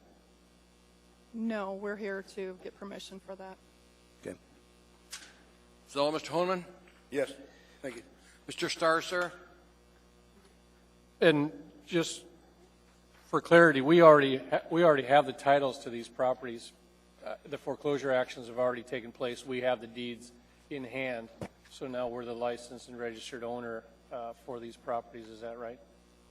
Through the chair, that is correct. And what's the time frame typically after we approve the sales of these properties? How long will it be? I believe we are looking at a sale date of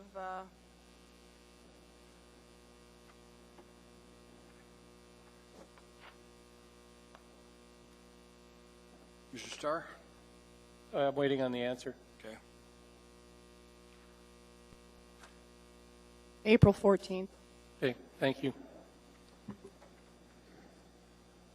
Other comments from Assembly members? Seeing none, please vote.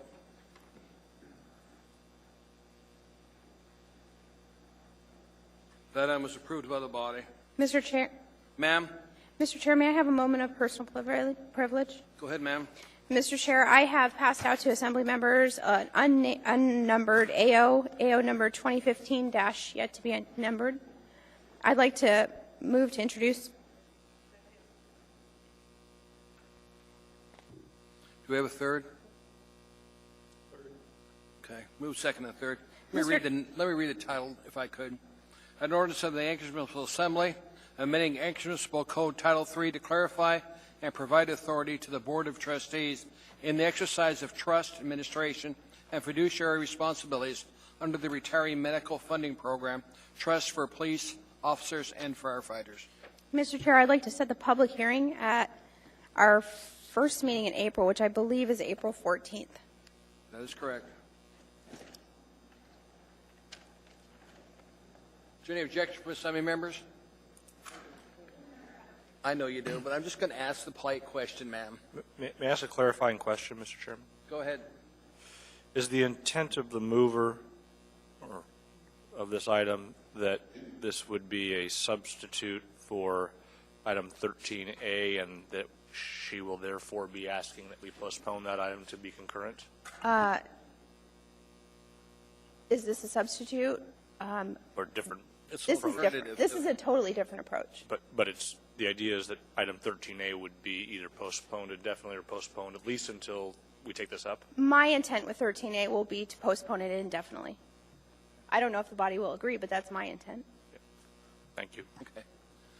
Madam Clerk, anything else we need to do on that, or it's there? Okay. That's done. Thank you, Ms. Dombrowski. Public hearing is now open, item 13A. And that's AO 2014-151, an ordinance amending Anchorage Municipal Code chapters 3.20, 3.85, and 3.87 to provide for the administration of the Police and Fire Retiree Medical Funding Program by the Board of Trustees of the Police and Fire Retirement System, provide for a defined municipal contribution for administrative support and additional changes to facilitate the transfer of responsibilities.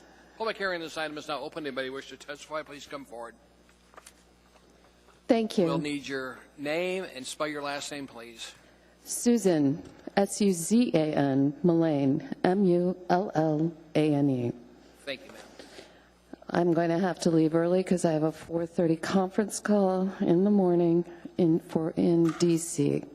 So I'm going to testify on behalf of my husband, Mike Dunn, who's a retired firefighter who's doing a documentary with CNN this week.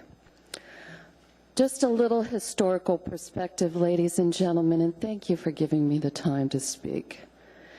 During my marriage to Mike Dunn, 47 times, the Anchorage Fire Department took Mayor Fink and his associates, along with Mayor Mystrom, to state Supreme Court to fight for firefighters' rights, including their health insurance. And 47 times, the State Department for the Alaska State Department Supreme Court ruled in favor of firefighters.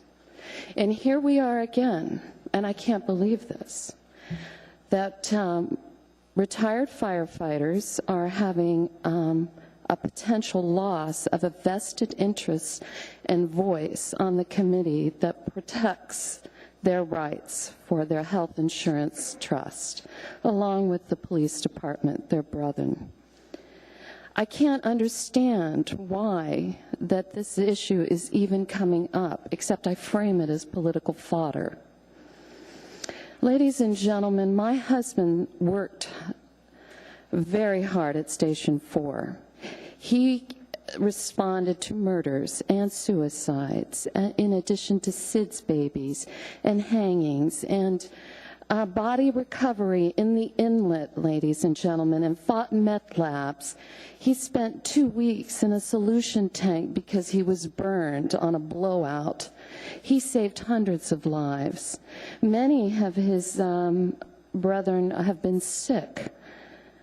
And you know, it seems to me, just like our veterans for the United States military, our first responders reserve the right to be treated with the same dignity and protocols of solid health insurance and a voice for those sacrifices they made. This should not be political fodder. This should not be a political issue, Mr. Mayor. Your first responders are the ones that respond to your grandchildren, your boys and girls on the playground, in the streets. They cut out your loved ones from cars. They offer CPR. They help the homeless at the risk of hepatitis C on the street. And then this is how we thank our retired dignitaries, our heroes. Ladies and gentlemen, you will be presented with nice legal evidence on why this issue should be a no-brainer. My husband, Mike Dunn, could not be here, but I'm here for him. Thank you. Thank you, ma'am. Questions from Assembly members? There don't appear in debate. Thank you for your testimony, ma'am. Welcome to the meeting, ma'am. Hi, thank you. I'm Elva Phyllis Spencer-Bells, and I'm in dispute with PERS for the state of Alaska and the municipality of Anchorage. My ex-husband or husband's from street maintenance, and he has always had a PERS account with the state of Alaska that it's far bigger than the cops or the fire department, and I don't know why. The only explanation I can come up with in my head is because they are at Davis-Bacon rate, and the Davis-Bacon contract rate keeps them at a higher paid amount. I don't know of any police officers or fire people that are at a Davis-Bacon rate. There might be fire, but not police nationwide.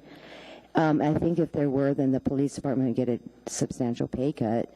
But at the same time, I think maybe you should look at every municipal worker and where their retirement budget goes and how or why you're not all in the same pile. Yeah, thank you. Thank you, ma'am. There are no questions. Anybody else wish to testify, please come forward.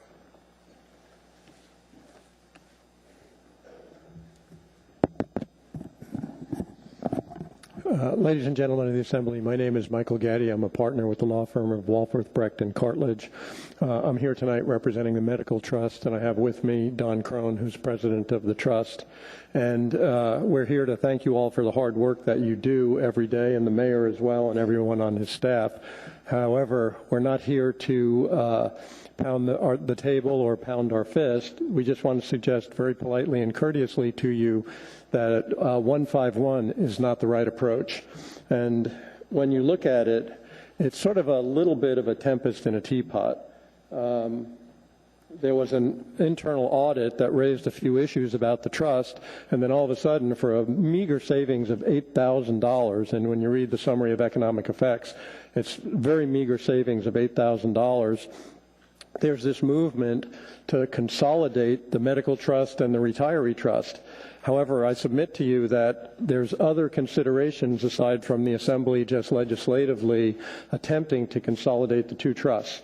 You do have a trust agreement that has certain requirements in it. It also delegates authority to the Medical Trust Board, and we respectfully submit that we don't think the Assembly can unilaterally amend the trust. That's one issue. The other issue is if you eliminate the plan administrator, we believe that under the Constitution that seriously could be considered a diminution of benefits. And I know at the work session, Mr. Trainee asked me for some cases. I've been traveling, and I haven't been able to pull them together yet. I wasn't sure whether to give them to Barbara, Dennis, or Julia, but I'll be happy to give you those cases, and you can give me direction as to where you would like those to be submitted. But there's a number of cases that address the diminution of benefits and how it operates and the theories, the legal theories underlying those concepts. And we believe by changing the trust, those legal theories are implicated. Additionally, there's conflict of interest issues.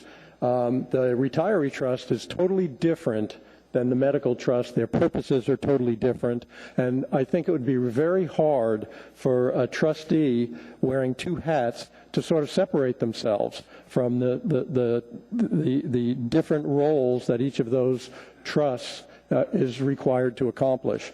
So we suggest that that's a problem. Another problem, of course, you can do this from a financial perspective, is the commingling of assets. What happens with the assets? If you look at 151, you see that surplus from the trust lapses. Where does that go? Who gets that, and how does that get spent? I don't know if anyone's thought that through or how that works. But this is more complicated than just saying, okay, let's merge the trust. Let's just say there's one trust to save $8,000. It doesn't seem like a very prudent approach. And then the other question. Can you finish up quickly, Mr. Gaddy? Yes, Mr. Trainee, thank you. The other question then becomes, does the Assembly become a fiduciary under the trust? So we support Ms. Dombrowski's approach to this. We'd like to work with the Assembly and the administration on addressing this issue, on some of the issues that are have been raised, which we think aren't that serious. And we also would urge you to reject 151, get that off the mix so we don't have to have sort of a give and take on that. Let's look at this Ms. Dombrowski's ordinance. Thank you very much. I'm happy to entertain any questions. Mr. Dombrowski has a question for you, Mr. Gaddy. Yes, sir. Mr. Gaddy, I think it would be appropriate if you could send those cases to the clerk, and then she could disseminate that information. Did you have anything else that, specifically germane to 151 as far as some of the factors that you see legally that might present an obstacle? Mr. Chair. Go ahead, sir. Thank you. Ms. Dombrowski, thank you for that question.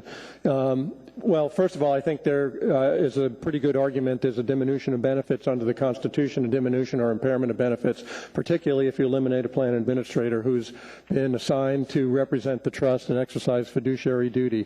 There's other questions about what role does the Assembly play in adjusting the trust, and if you look at the trust agreement, which I don't really know has been discussed in this debate, the trustees, the Board of Trustees who have duties of due diligence, loyalty, responsibility, prudent investment, are required to do certain things. So all of a sudden, poof, would they be gone through legislation? I think there's a serious legal question there. There's also the makeup of the board, which is more a policy question than a legal question. But it seems like the makeup of the existing medical board does have retirees and police officers, firefighters in the mix. The new board doesn't. That doesn't seem quite fair, particularly when the public safety employees have dedicated their lives to protect the community, and this was one of the benefits that they believe they would receive. And so now there's always a change with this proposed. We suggest that the very minute issues raised by the audit, which we don't think are that serious, I'll reiterate that point, can be easily handled through Ms. Dombrowski's ordinance. We haven't really had a chance to analyze it, but we think it's a good start to open the debate in a positive, mutually agreeable fashion to develop a consensus to address some of the concerns of the administration, but also protect the interests of the retirees in the trust. And we think their interests are very important, and we would hate to see a problem arise as a result of this. So, questions? I've got Ms. Gray Jackson. Thank you. One follow-up, and I do want to point out that Mr. Trainee and Ms. Gray Jackson are both co-sponsors on this, so it wasn't all my idea. But beyond that, I wanted just to go back. I read the trust and I read the settlement, and as I read it, one of my questions I have, is it the view of the board that they have authority, part of their duty in managing the trust assets is program administration and management of the staff, you know, how things are distributed. And so by the proposal in 151, do you view that as a board chair, Mr. Crone, as the municipality interfering with your duty, a fiduciary responsibility as a trust? I do. Okay, thank you. No further questions, sir. Ms. Gray Jackson, ma'am. Thank you, Mr. Chairman. I'd just like to thank Mr. Gaddy and Mr. Crone for being here this evening, in addition to everybody else who's in the audience. Thank you for being here. And I don't have a question, Mr. Gaddy, but I just want to also thank you because you brought up some very serious points regarding this ordinance. Some I knew, most I didn't. So thank you very much. Thank you, Mr. Chairman. thank you, Mr. Chair, members of the Assembly. Mr. Starr has a question for you, sir. Oh, I'm sorry. Mr. Starr? I think I read in the trust agreement that it requires the municipality to provide the resources for trust administration, but in this particular case, we're actually supplying an employee Is that the way you interpret it, or how does that relationship play into the conversation about the resource and the trust agreement language in particular? I'm sorry, I didn't hear all of what you said. Would you repeat that again? Repeat that, please. There's clauses inside the trust agreement that was drafted back in the day and perhaps amended several times by other assembly members on the requirement and responsibility of the municipality to provide administrative support. And in this case, we supply a municipal employee for it. How does that decision weigh into your opinion of the responsibility of the municipality to provide the resources versus the direct employment? Well, there's a lot of, it's a difficult question to ask. And when this was all put together and agreed by everybody, the municipality agreed to fund that position for the board. And it's always been my understanding, and I've only been on the board for I think 2.5, 3 years, is that we had the resource over that administrator, his use, what he was assigned to do, regardless of who was paying the bill for his wages and or benefits. Okay, thank you. No other questions. Thank you, Mr. Gaddy. I'm sorry, no further questions? No further questions. And watch out for skis. I will. Thank you, Mr. Trainee. Take care, Mr. Gaddy. Thank you. Anybody else wish to testify? Ma'am? I forgot one thing I was going to say. Testified. You can't do it a second time. Okay, well, the BIA protects those that are with BIA, so if you could put that in the BIA, because apparently people like to feel native with retirement. Thank you, sir. Anybody else wish to testify, please come forward. My name's Ed Larrivee, Larrivee, and I'm the second, so that makes me number 2. And I hope everybody's having a good evening. I support this because they do risk their lives and they do get hurt. But my question is, on the assembly, is there any conflict of interest? Is anybody married or have somebody in their family or close to them that are in the fire department or police department? And if so, are they going to vote on this? I mean, I'm just curious on that. Anything else, sir? That's all I got. Thank you. Thank Mr. you. Flynn, question over this gentleman? Just a comment. Okay. Mr. Honum is a member of this trust. It's declared his conflict already. Nobody else is. That's all. And that's it. Okay. Anybody else wish to testify, please come forward. Anyone at all? Here's a knowing public testimonies. You got to come up, huh? My name is Greg Scott, G-R-E-G-S-C-O-T-T. Thank you, sir. I hired on in '93 with the fire department, and it was about that time that this turmoil went on with the current administration at that time. And as a probie, they came down on us and said, man, we got to go ahead and get in there, and we got to get this changed because the city's got an unfunded liability, and we are going to lose our medical. Okay, so I worked my whole career under this plan that seemed to have been agreed upon at that time. And I had a stroke 2 years ago and moved through the process of retiring, and I'm glad I got all this stuff. I'm glad I made it past the 20-year mark. And I appreciate Firefighter Dunn and his wife coming here and all they did for us, for the city during that time. And I learned on those guys. And busy stations do get hurt, whether it be on the fire or the police scene, they get hurt. And I kind of thought that that's what we worked for. And now we're visiting this $8,000 to save so we can pour it into the port and the bridge and the property on Government Hill that I live on that isn't even approved for the bridge yet, but it's already getting torn down. Kind of weird. I know I ramble. Sorry. There are no questions. Thank you, sir. Thanks for your service. Anybody else wish to testify, please come forward. Hearing saying none, public testimony is closed. What's wish the body, Ms. Dombrowski? I move to postpone indefinitely. Moved and second to postpone indefinitely. Mr. Holman? Thank you, Mr. Chairman. Comments on that? Yes, thank you, Mr. Chairman. I thank you, Mr. Flynn, for explaining. I did declare early on that I'm a member of the trust, receive no money per se. It's a reimbursable account only. Mr. Scott alluded to it earlier. My comments are there have been audit findings that have Mr. Raskin's office has identified a few areas that were concerning, made recommendations. Auditor recommendations are just that. Some are accepted, some are not. I know that when Ms. Gray Jackson chaired the audit committee, she attempted to work with the administration previously to try to get some resolve to some of the audit findings and recommendations. And for whatever reasons, due to busy schedules or other priorities, this seemed to kind of take a back seat for a long time. So I'm eager to work with the trust board, and I think trust is the operative word here.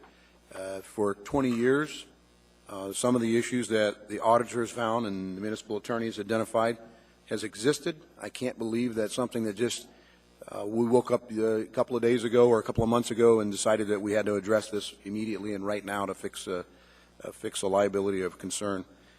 I trust that the board does its job, make sure that the funding that, by the way, the funding for this came from a settlement of a lawsuit where the municipality was able to gain some of these funds for other purposes, and this was money that was coming from the settlement that was infused in for the trust funding. So I think we should postpone this indefinitely, and I believe we should sit down and work with either the proposed ordinance or an S version thereof and come to an agreement that's worked together mutually, and maybe that's a kind of a novel idea. Thank you. Thank you, sir. Mr. Starr, sir. I think there's been a fair amount of misinformation, perhaps not exchanged, but interpreted on it, and it's never been my interest to delve into an aspect of trust management that would jeopardize retirement benefits. That's never been the case at all. I think we've tried to stay, at least I have in my investigation of the topics, to the matters at hand. It's how the trust is managed. Perhaps there's a better way or a different way. I think it has some accountability conversation that occurs with just the responsibility that the board, the trust board, the director, president, whoever has as it relates to that retirement program for the medical trust. I visited several conversations in my career where we've made certain that that fund is whole. There's been a modification to the amount of money that relates to the medical trust in terms of allocations more tied to perhaps an escalating cost of benefits. And so there's perhaps an undertone by some of the retiree members that we're out to get them. I'm certainly not there. That's not where I'm at. I think prudent conversations about where the risk of perhaps trust mismanagement, not trust in that, but it's aptly named. There's a trust factor that the board and the trustee members will do a good job with this. And who they hire to manage that has never been a question of mine, but potentially it could become one.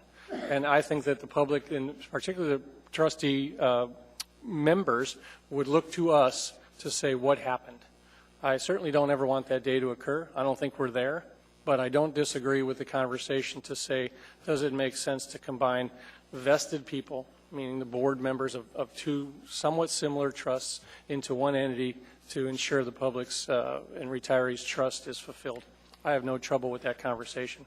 I don't particularly think I'm going to support this. I'm perhaps glad that it's going away to come back in a different form, but I want to be clear on the record that I have no intention to upset the retirement practices of those that served hard and earned the rights to be retirees. That's far from it. But I do have a fiduciary responsibility, and quite honestly, I thought I was perhaps helping the trust in better, cost-efficient, more appropriate ways. So having that conversation was genuine, and as every topic I embrace, I research it pretty hard and heavy. So as those that would want to be educated on what I've learned, feel free to contact me. Numerous retirees and trust members did. We had great conversations. Thank you. Yeah. Thank you, Mr. Starr. I've got Mr. Hall and then Ms. Dombowski.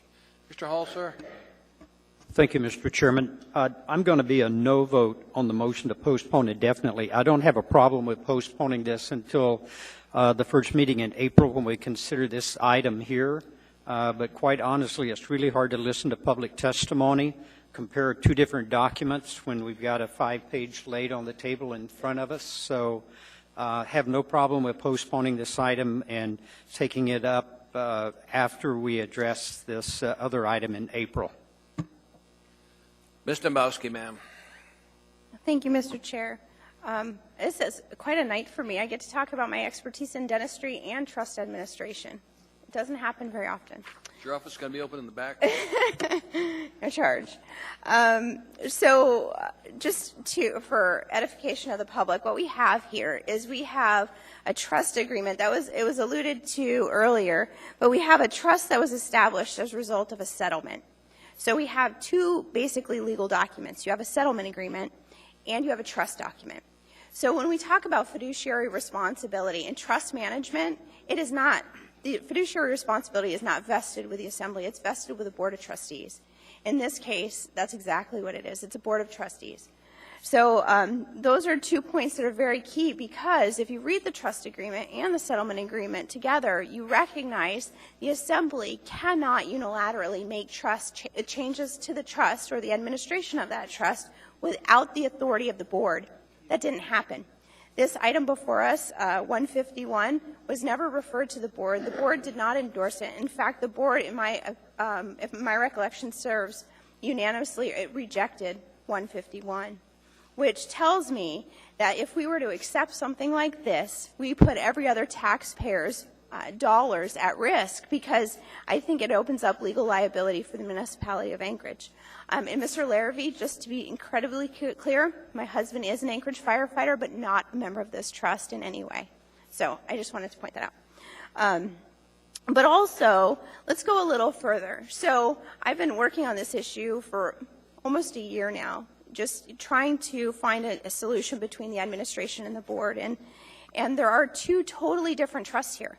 There's a Police and Fire Retirement Board, and then there's a Police and Fire Medical Trust. The members are not necessarily the same members of both. There are members of the Retirement Board, a lot of them, that are not members of the Medical Trust. And because we're dealing with a medical trust, dealing with reimbursements, we're also dealing with a lot of different HIPAA laws. So those assets, those information, that all has to be kept separate and secure, and it follows a whole other standard. So if you start combining trusts, those employees that are running the retirement system over there, it doesn't mean they're experts in HIPAA law or any of those informations. So that is a very significant issue. But, to my last point, I think I already covered it, actually. They're two totally different trusts, but what I am going to recognize is that there is a significant fiduciary responsibility, but it is with the Board that manages this trust. And because of that, because of the agreements, I think it's a far more better public process and goodwill, honestly, if we work proactively with this Board rather than dictate to the Board what they should do with their trust assets. So with that, this has been introduced tonight. Mr. Crone, you're the chairman of the Board. I hope you will take this back to the Board and tear it apart. Look at it, discuss it. I hope it's a reasonable solution for your Board. But we're open. If there needs to be amendments to it, we want to know, because we don't want to be your adversary. We want to be your partner. So with that, Mr. Chair, I'd close, and I still say I think the best practice for the municipality of Anchorage at this point is to postpone indefinitely. So I will be a yes vote. Thank you, Ms. Dombrowski. Chairman Traney. Thank you, Madam Chair. I'm going to be supporting postponing this indefinitely. This just reminds me of the 22 years I spent active in the military. And they promised us lots of things. And I've watched our retirement benefits completely be eroded by the federal government, Congress, that said, we don't care what we promised you. That's not what we really meant. What we meant to say was, whatever we feel like doing is what we'll do. And I do not want to see this city do this to our retirees, because we start to diminish their benefits. It affects all of us negatively. And these guys promised us, they kept their promise to us and retired. I cannot see us changing their benefits. So I'll be voting to postpone this thing indefinitely. Thank you, Chairman Traney.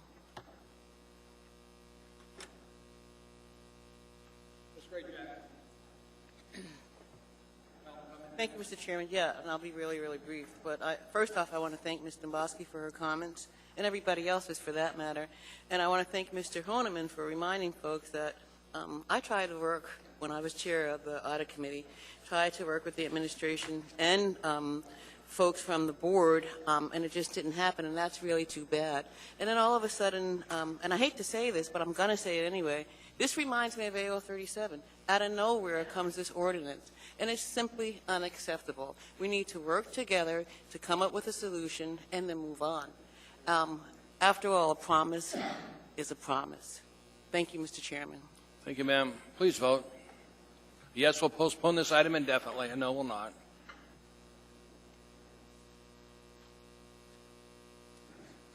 The item is postponed indefinitely by the body.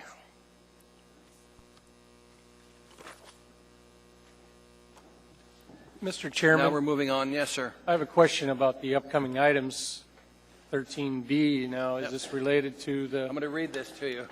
Well, this might help, Mr. Mr. Starr's been Mr. Starr's been recused. Yes, so you're excused for this. I'm sorry.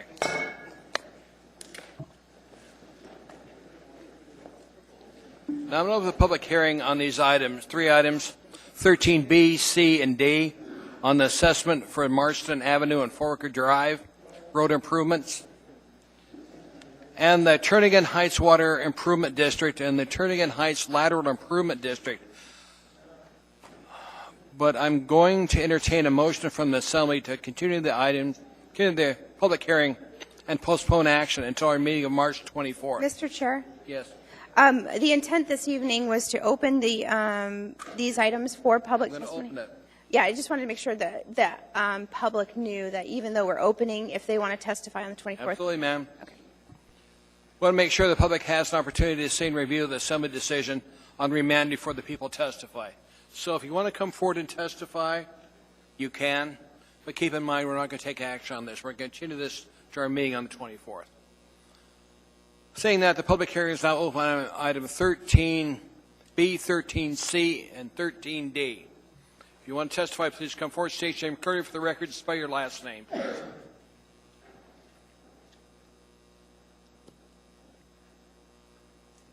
Hearing and seeing no one, public testimony is closed. What we're going to do is need a motion to continue the public hearing. Mr. Bowski. Mr. Chair, I move to continue the public hearing on items 13B, C, and D until March 24th. Is there a second?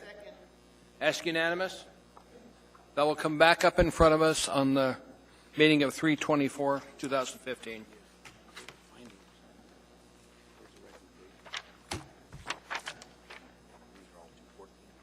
You what? Next item in front of us is item 14A.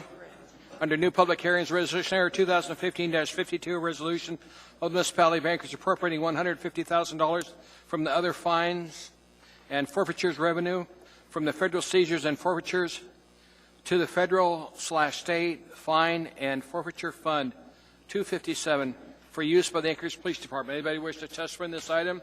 Please come forward and testify. And we've also got 14A1, the same memorandum, AM 113-2015, along with it. If you want to testify, please come forward. Where'd the AM go?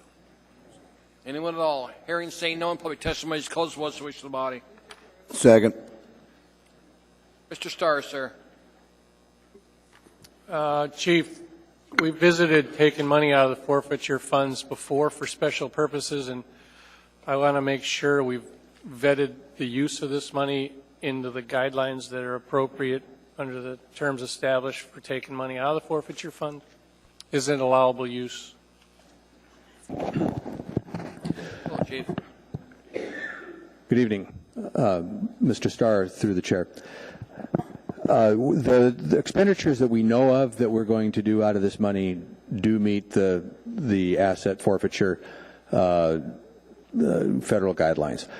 I think we are downloading a bunch of money here. We probably have 3/4 of it figured out how we'd likely spend it, and there's a little bit left in there that just in case as things come up during the year, we'll have some flexibility. So I don't know that we have a plan for every penny in this of this 150K, but probably 3/4 that we do, and they're standard things, the kind of things we generally do with this stuff: ammunition, belts, training, some things like that. And of course, rolling back into funding the kinds of investigations that require funds to generate these kinds of cases. I've got some pretty good knowledge of it. Mr. Honeman and I worked through taking money out of this fund some time back. So sort of as chair of audit, just kind of watch it. If that audit ever should occur from the federal level, I wouldn't want to ever have to pay it back. So Sure, we watch this like a hawk. Rather than just go in the general fund. Thank you very much. Sure. Thank you. Mr. Honeman has a question. Yeah, Chief, just making sure, and I know we had just a brief discussion, not necessarily about this, but I know first quarter budget revisions are coming up. So if there is anything that, I mean, obviously this money's not meant to supplant anything that's from the budget side. So if there's anything that you need, please let us know. And of course, obviously, I know we thank you for your reports at the Public Safety Committee meeting. Sure, thanks. We are working through the whole first quarter exercise as we speak, and there are two sides of the same coin, sort of. We kind of look at our needs and figure out what's best for first quarter, what's best for asset forfeitures. Okay. Thanks, sir. Thank you. Are there comments from Assembly members before we vote? Seeing none, please vote.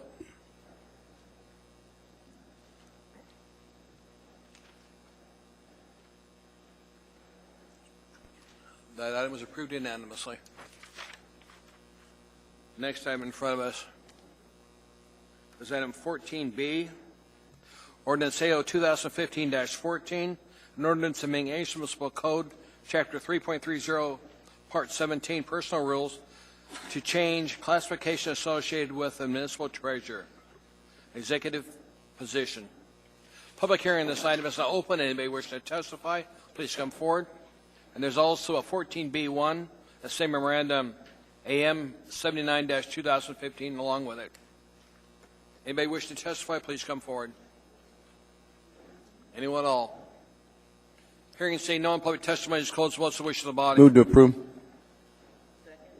Mr. Starr, sir.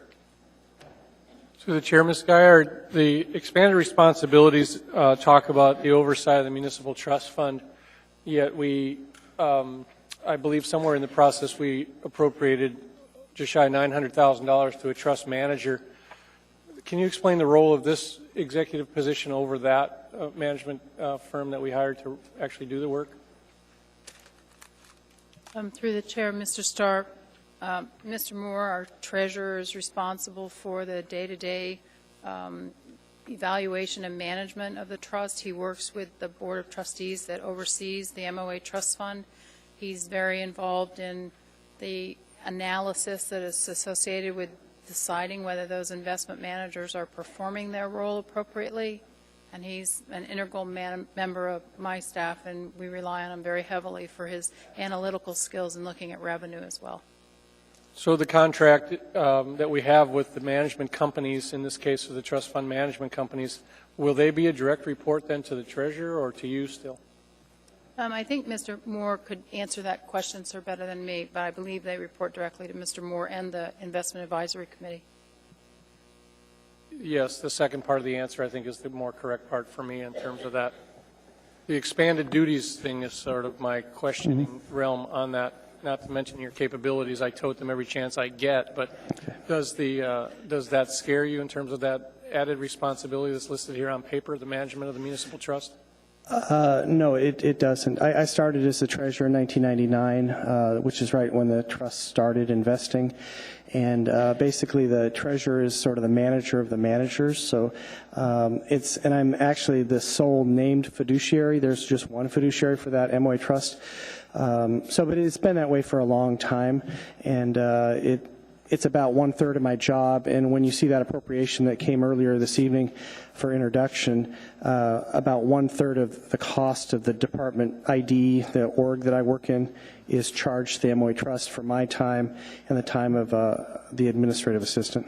Good. I appreciate that answer and the confidence that you bring to the overall management of this. So I'm supportive of it. Thank you for coming up to the mic. Thank you, Mr. Starr. Mr. Honeman, do you have a question for this gentleman?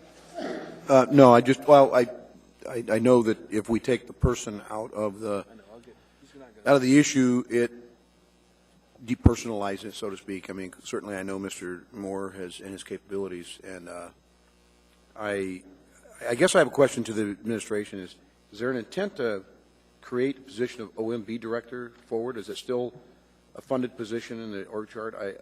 Mr. Iard, I know you're the CFO, but at one time we had a CFO and an OMB director. Mr. Trainee, Mr. Honeman, I believe we have a PCN for the OMB director. It is not a funded position at this time. Okay, so is it a fair statement to think that Mr. Moore is picking up some of the duties that maybe the OMB director might have? Mr. Trainee, Mr. Honeman, no, sir, he is not. Treasury has always done revenue, and we are not asking him to perform the duties of OMB director. Okay, so the expansion of duties, is it more along the line of the trust management, or? Through the chair, Mr. Honeman, the treasurer taking on the MOA, what I call the ATU trust or the MOA trust, was an activity that Mr. Moore took on in the early 2000s, but he is also, and the reason that I brought this forward to you is Mr. Moore is a long-term employee, and he can no longer receive wages at the range 13, and he has taken on additional roles. And most of the people that work in finance at his level are range 23s. For some reason, the code identified the treasurer as a range 22 position. So when I looked at the rest of the finance group, with the exception of the assessor, I just came in and I saw that. I thought it was inappropriate for Mr. Moore to be a full grade below, say, the controller, or I have a whole list of them here, the public finance director. All of those individuals are range 23, and Mr. Moore is a CPA, and I felt that the position was appropriately responsible for a range 23, so I brought it forward to you. Thank you. Well, we're sorry we shortchanged you all these years. Thank you. Ms. Gray Jackson has a question for you, Mr. Moore. Thank you, Mr. Chairman. Thank you for being here. How long have you been a municipal employee? How long? Right. You were treasurer since 1999, but before that. 22 years. So I was with the budget office for about 7 years. I did the capital and utility budget, and then treasurer for the last 15. Right. And that's how long I've known you. Yeah. And as a matter of fact, I don't know if anybody realized it, but you sign our paychecks too. And I just want to say, Dan, I've known you a long time. You've done a wonderful job. And I'm really glad to see this finally happen. And I want to thank you for your service to the citizens of Anchorage. Thank you, Mr. Chairman. Okay, thank you. Thank you, sir. Mr. Flynn, sir. Well, I take electronic deposit, so I guess I didn't realize that Mr. Moore signed my paycheck. Do I have to declare a conflict, Mr. Chairman? I just didn't hear words she said to Mr. Flynn. Let's go on. I would actually, someone in opposition to Mr. Honeman, would like to personalize this. Mr. Moore, you've given us an outstanding service for many, many years, and I'll echo Mr. Starr's comment. Your revenue projections are outstanding, and I think do a great service to this community as we plan our budget. So I'm happy to support this change. Thank you. Any other questions from Assembly members? Comments? Sir, you deserve this. I'm looking forward to this getting approved. You do a great job for us. Please vote.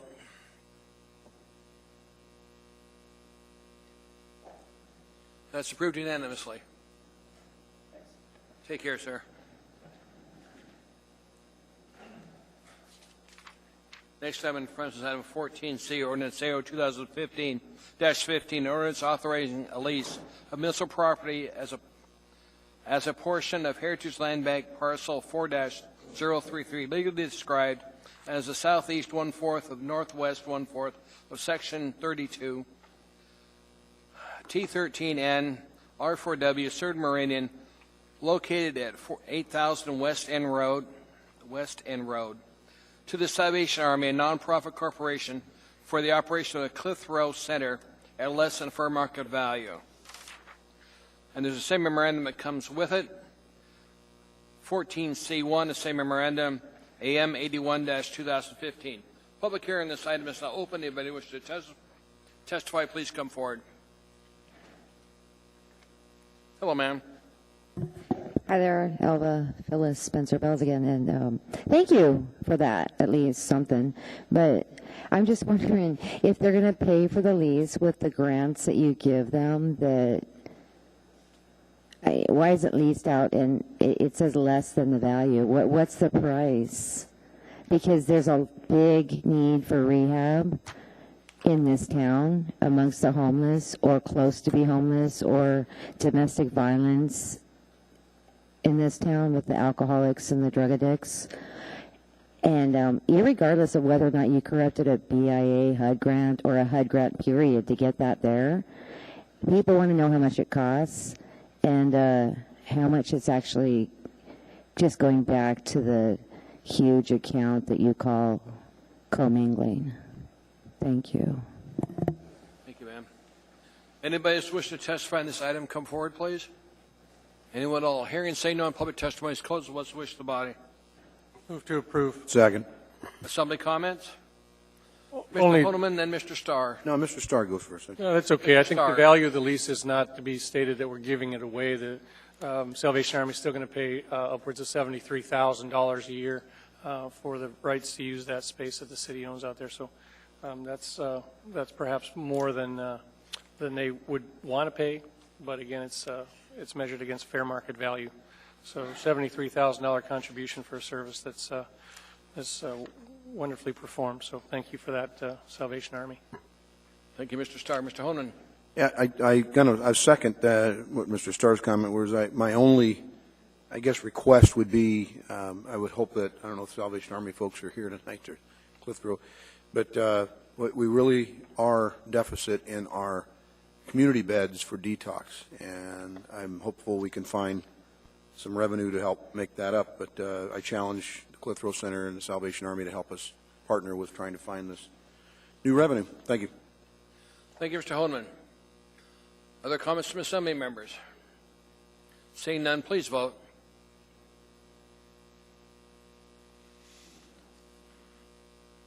That item is approved by the body. Next item in front of us is item 14D, Ordinance AO 2015-16, ordinance amending the zoning map approving the rezoning of 2.1 acre portion of a 9.2 acre parcel to Heritage to PLI, Public Lands and Institutions District, and the remainder of 7.7 acres to the Parks and Recreation District from RLA Single Family Residential Larger Lot District, generally located at the northeast corner of Lake Otis Parkway and DeArmond Road intersection with west one half,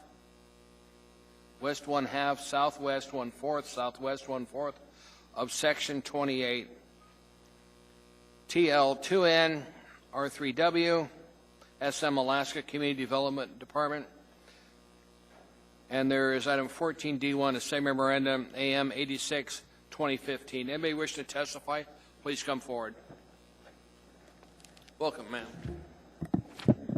Mr. Chair, members of the Assembly, my name's Tanya Hickok, Hickok, and I work for Dowell, and we are representing the municipality's Public Works Department. With me tonight is Johnny Hayes with Bettisworth North. We are part of the design team for the Fire Station 9 relocation project.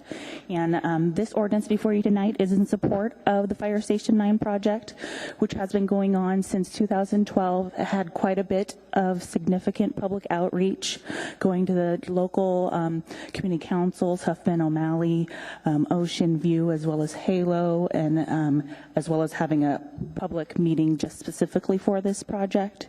And what we heard from the community was that they wanted to make sure that the remaining portion of this property was going to be preserved in perpetuity for a public park. And so that is the reason why the remaining portion of this parcel is being dedicated to PR. And with that, I'd be happy to, me or Johnny can answer any questions you had. Question from Assembly members. They don't appear to, sorry, Mr. Flynn. You open the door.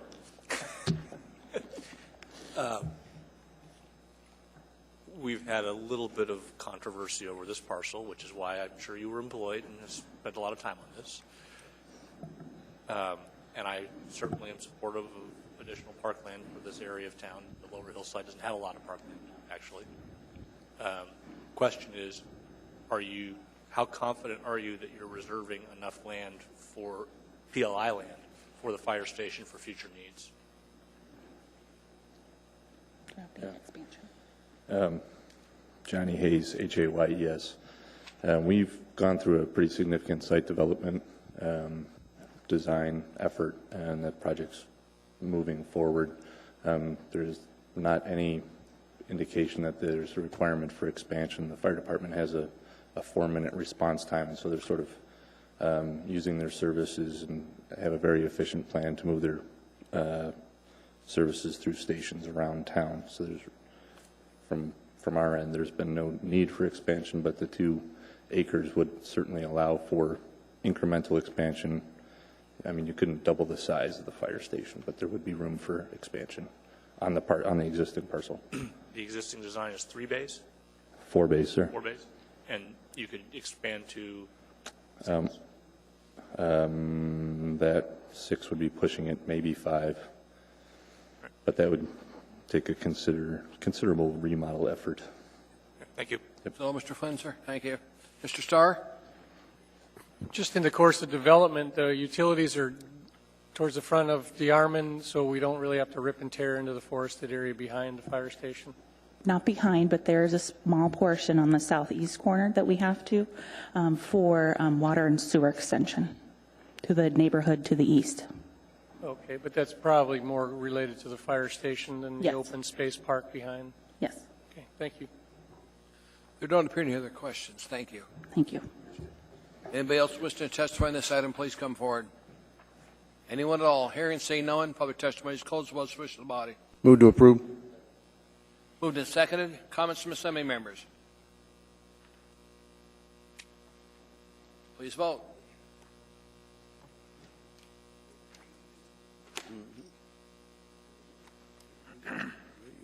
That item was approved by the body.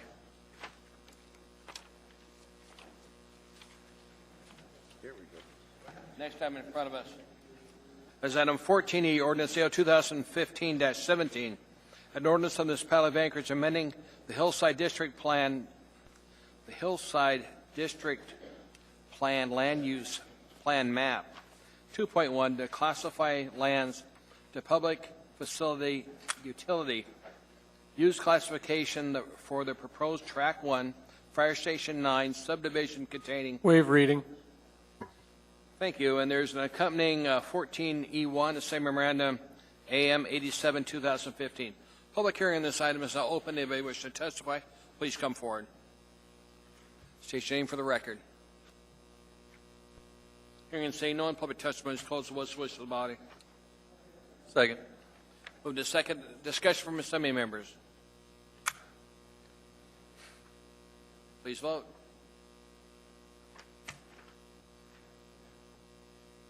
That item is approved by the body. Easy part.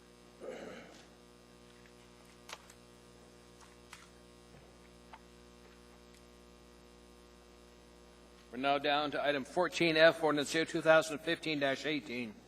An ordinance amending the Government Hill Neighborhood Plan with changes to the land use scenarios, the land use plan map, and the text reflecting the replacement of 3 commercial core scenarios with 2 commercial core scenarios, and amending comprehensive plan elements, provisions in Anchorage Municipal Code, Old Code, Section 20.05.030, and Anchorage Municipal Code, New Code, Section 21.01.080, Table 21-01-1, Community Development Department. And there's an accompanying memorandum, item 14I, AM 98-2015. Public hearing this item is now open. Anybody wishing to testify, please come forward. State your name and courtesy for the record.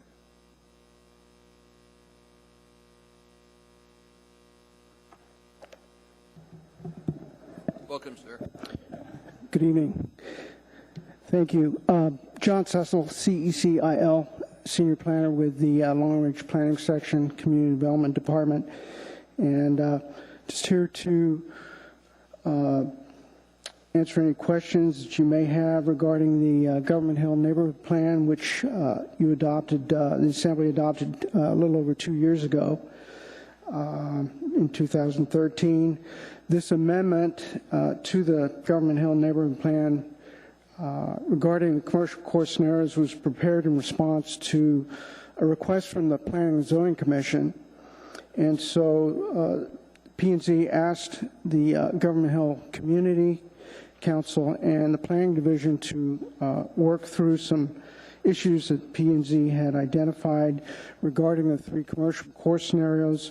Those were in turn, over the course of about 10 months, reduced to 2 commercial core scenarios. And so with the approval of this amendment this evening, this will help the Government Hill community and the public and private sectors better anticipate growth and change in the community, as well as provide clear direction for development regardless of the timing and uncertainty of the Connect Arm Crossing project. And with that, I'll stop and stand for any questions. Thank you. Question from assembly members. Mr. Flynn, sir. Just a thank you to Mr. Cecil.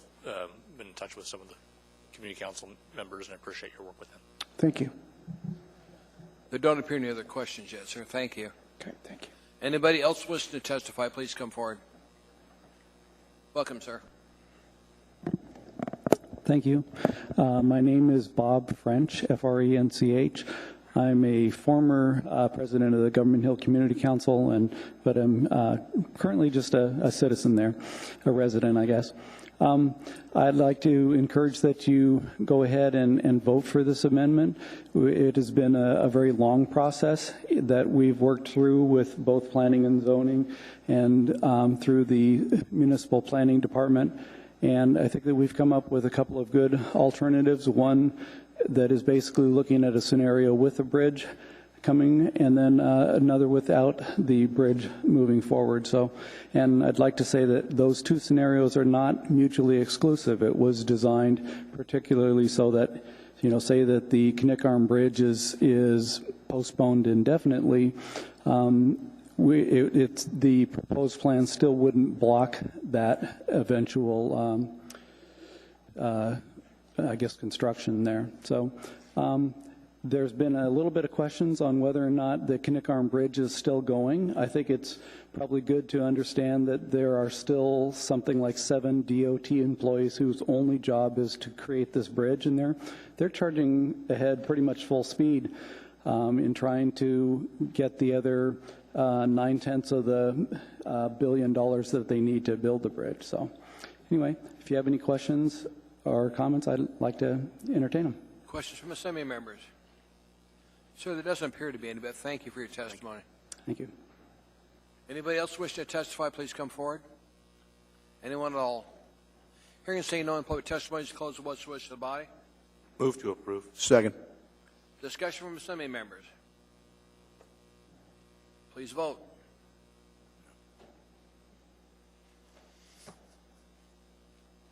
That item is approved unanimously by the Assembly.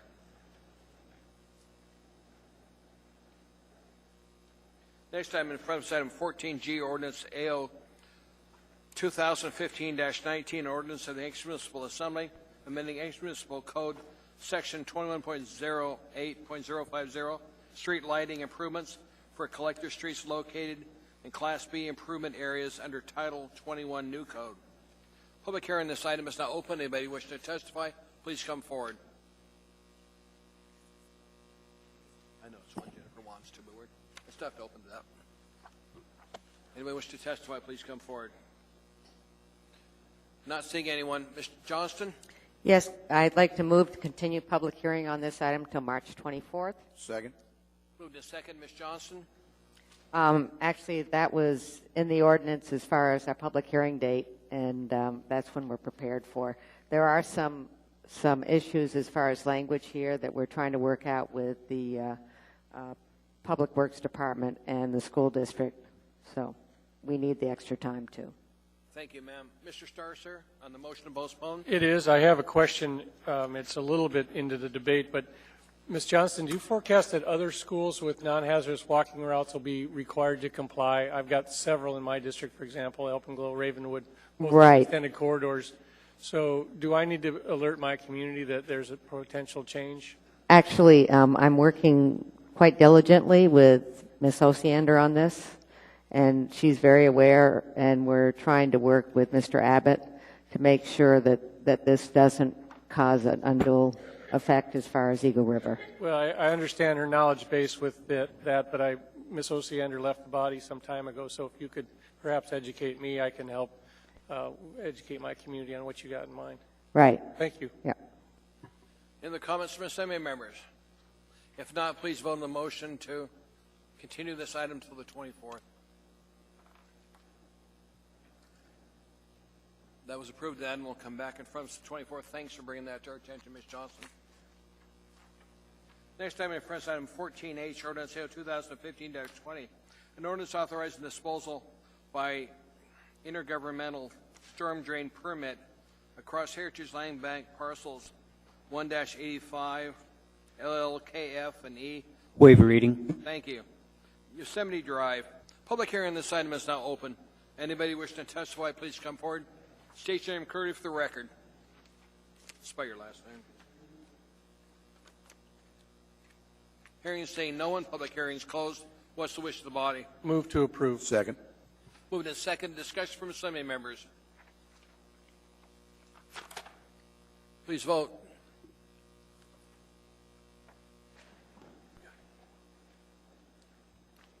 The item is approved unanimously.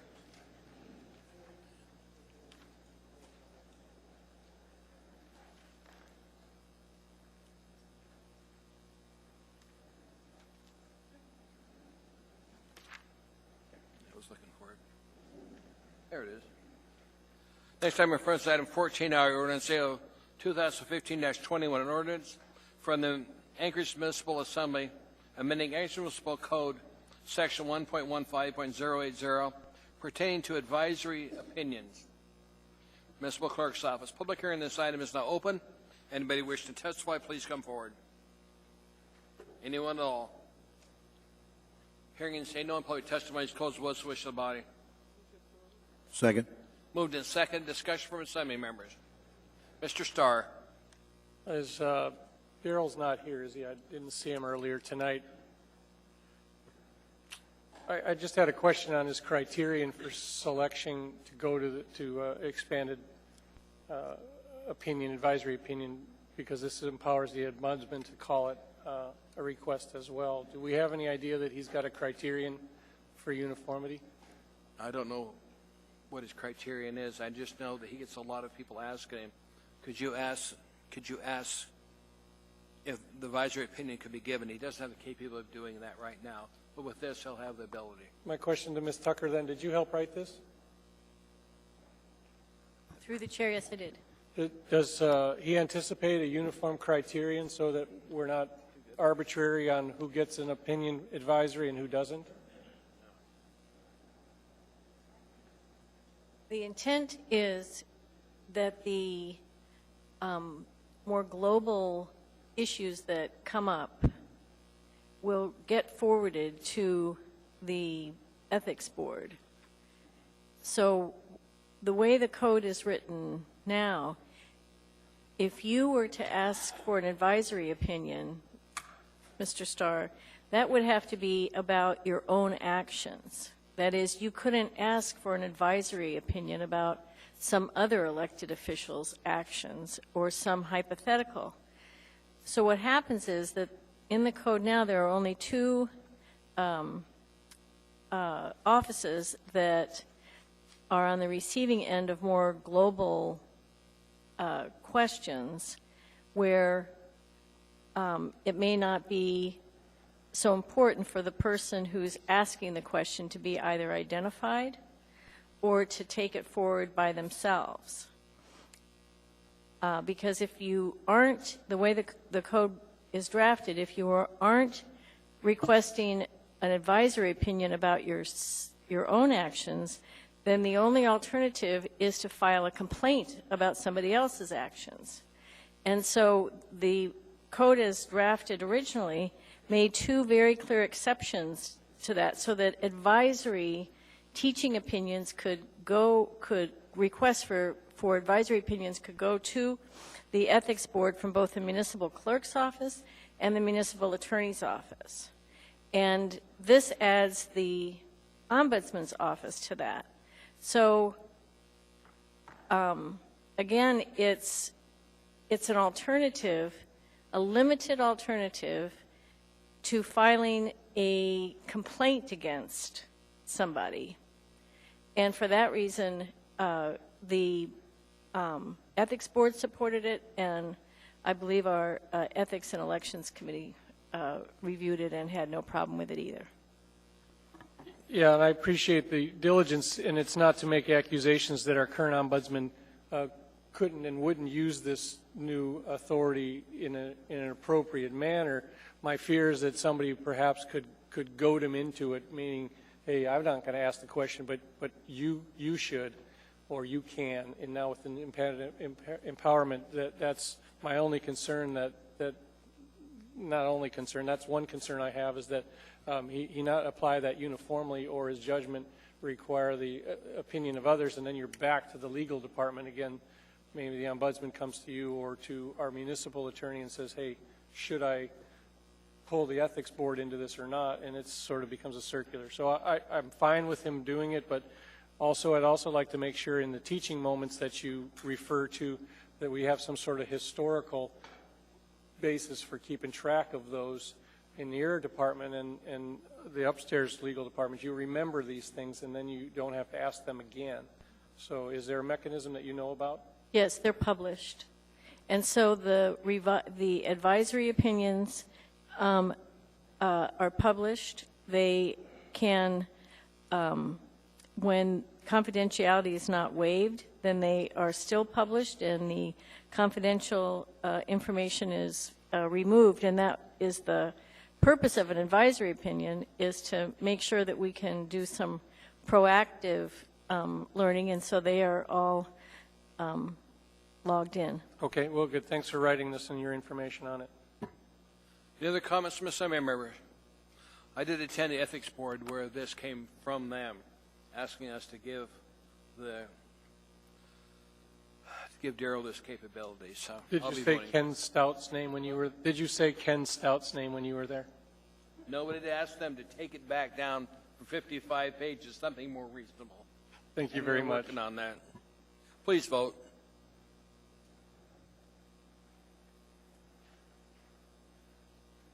That is approved by the body. Next item in front of us is item 14J, Resolution Air 2015-35, a resolution of the Municipality of Anchorage, Alaska, confirming and levying assessments for water special improvements within Levy Upon Connection, LUC, Roll 14W3, setting data payment, providing for penalties and interest in the event of delinquency. This is from the Anchorage Water and Wastewater Utility, and accompanying Assembly Memorandum AM 68-2015. Public hearing this item is now open. Anybody wishing to testify, please come forward. State James McCurdy for the record. Hearing and saying no on public hearings closed. What's the wish of the body? Move to approve. Been moved and seconded. Mr. Hall, sir. Yes, Mr. Chairman, I have a floor amendment. I'd like to move amendment number 1, Exhibit A, bifurcate line item 26, Roosevelt Park, Lot 4, Block 2, and hold over item 26 until the meeting of March 24th, 2015. Second. Moved and seconded. Mr. Hall. Yes, to speak to that, we need to provide additional notice to the new property owner. Okay. Other comments from Assembly members? Let's vote first on his amendment. Please vote on the amendment.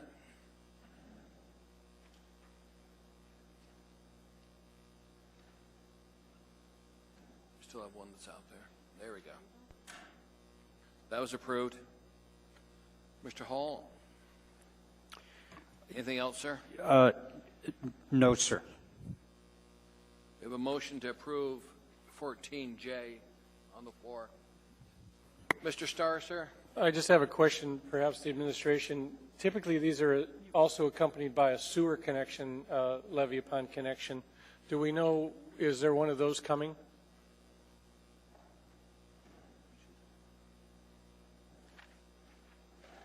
Through the chair, Mr. Starr? Yes. there wasn't an opportunity to combine them or move them in tandem? We were ahead on the game on the water, and we actually are developing a response to the audit that we had on the luck assessments last summer.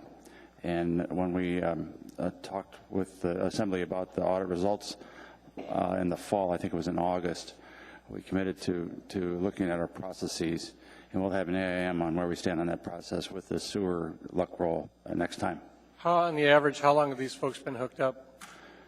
I don't know. Brian, do you have a thought about that? Brian Boss is our planning Without development services expanding the manager. debate, because it's time to go, but the one of the critiques was the time frame, right, perhaps, of that. So my question is just that: did we close the gap at all? Through the chair, Mr. Starr, we did a study just to see how we're doing on levying these luck rolls. We average at about a 1-point-year time frame between when they initiate being subject to levy and levying them. We can do it faster than a year in some cases. In other cases, it takes us a lot longer than a year, but the average is about 1.4 years. Yeah, and I guess if this is a trend to separate the sewer from water, let's please not, because the arguments then times carry over for a month. If we got one homeowner in question, he's got to come back twice. So thank you for being sensitive to it, and hopefully the accuracy is there. Understandable. Thank you. Thank you, Mr. Starr. Please vote.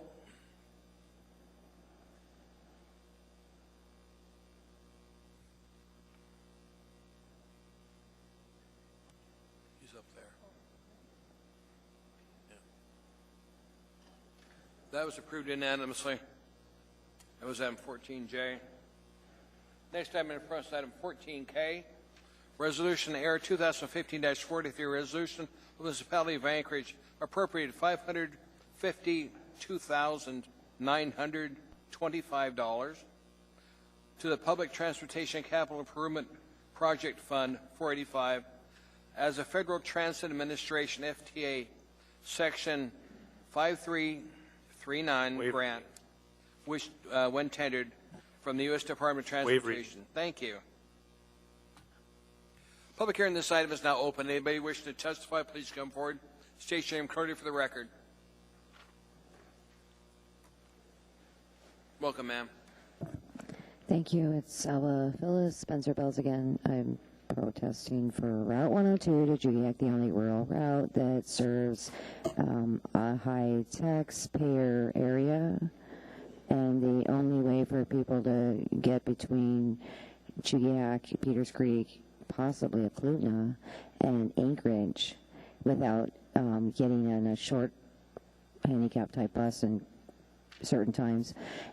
You're cutting that while at the same time you're paying for roof at the Sullivan, and the Sullivan takes in more money just in ticket sales. They could pay for that themselves. The Sullivan takes in enough money to pay for its own roof and another bus to Route 102 out to Judiac or Peters Creek or Eklutna, or the boundaries of municipality, and probably a Girdwood bus to boot. I just want to say that this, yeah. And the 36 route, I think it is. The other one you're cutting to go, and it goes by the west, what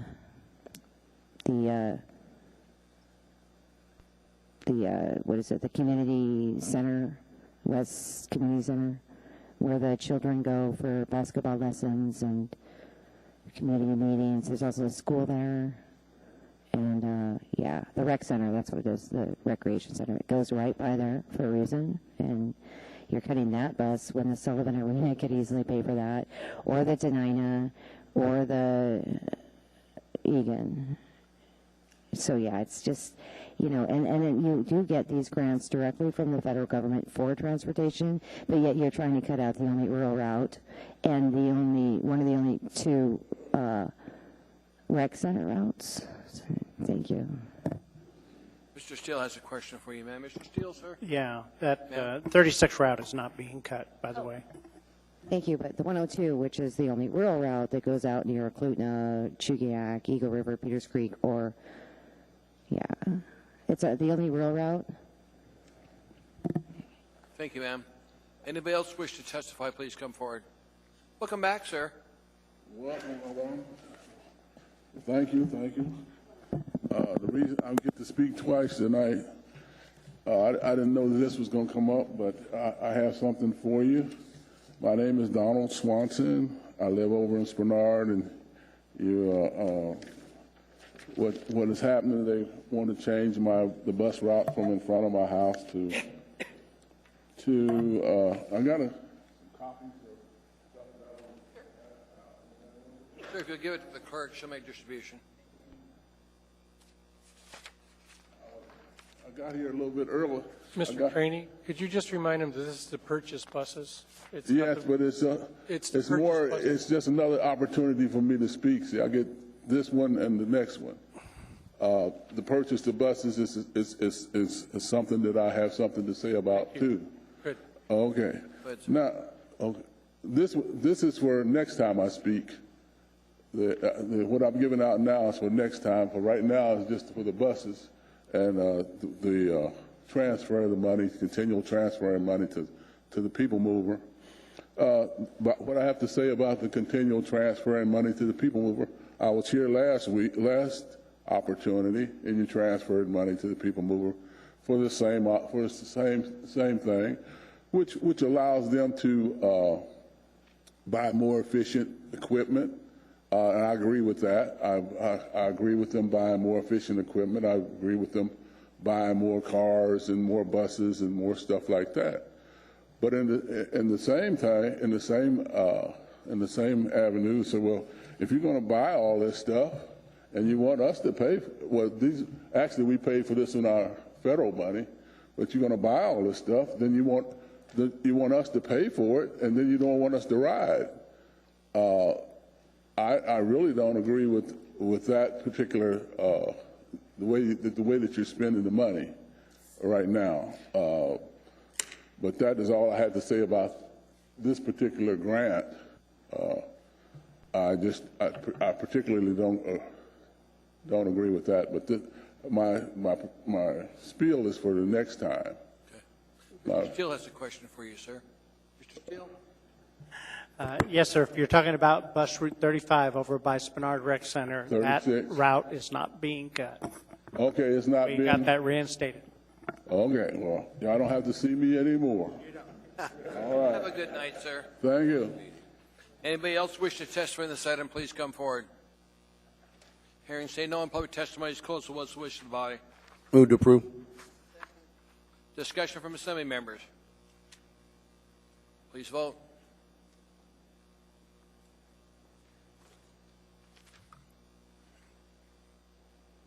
The item is approved unanimously.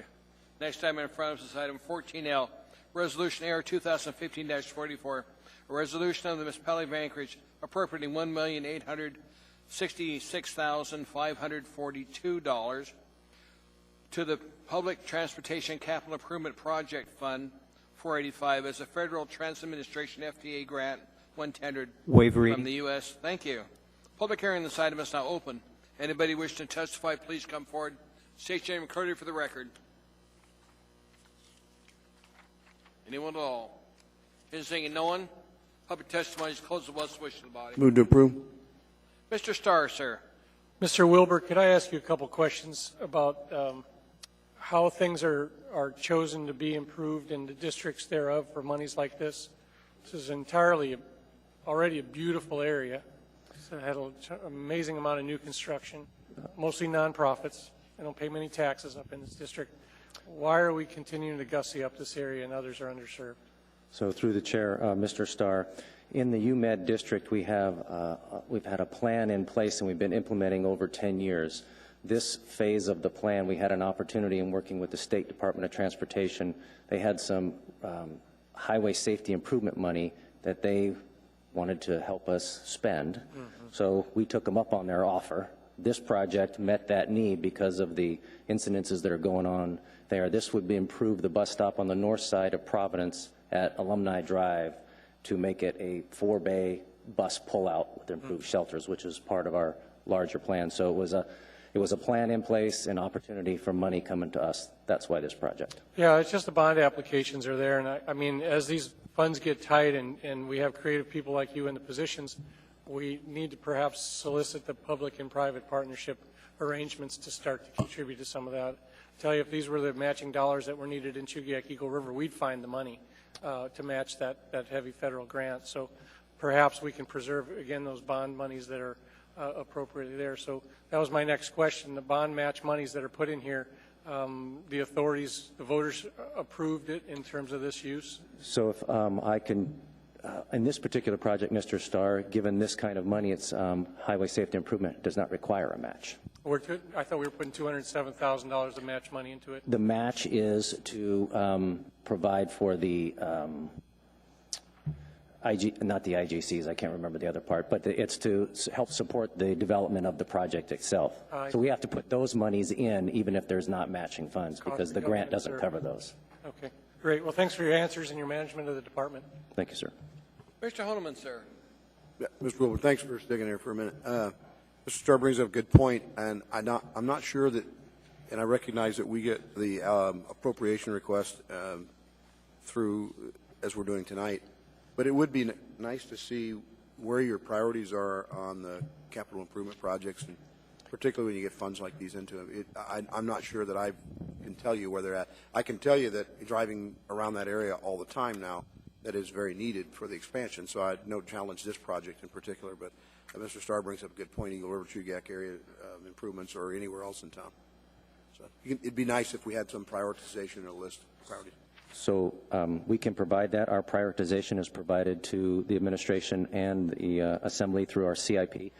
In this particular instance, the State Department of Transportation came to us and they recognized that there was some traffic issues and some pedestrian issues, and they, on their priority list, this location came up and they said, you know, what can we do to solve it? Part of the solution was a bus stop improvement, so that's why we're doing it. No, I agree. And the airline center going in there and all the improvements they've had at Providence, it makes sense. Right.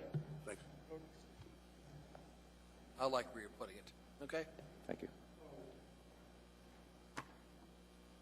Please vote. What do you say?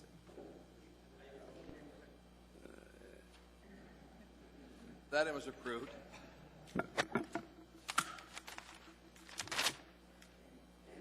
Next item in front of item 14M, Resolution Air 2015-45, a resolution of the Municipality of Anchorage appropriating $415,000 of Egan Center revenues within the area-wide General Capital Improvement Fund 401 for capital improvements at the Egan and Denida Civic and Convention Centers, both within the Office of Municipal Manager.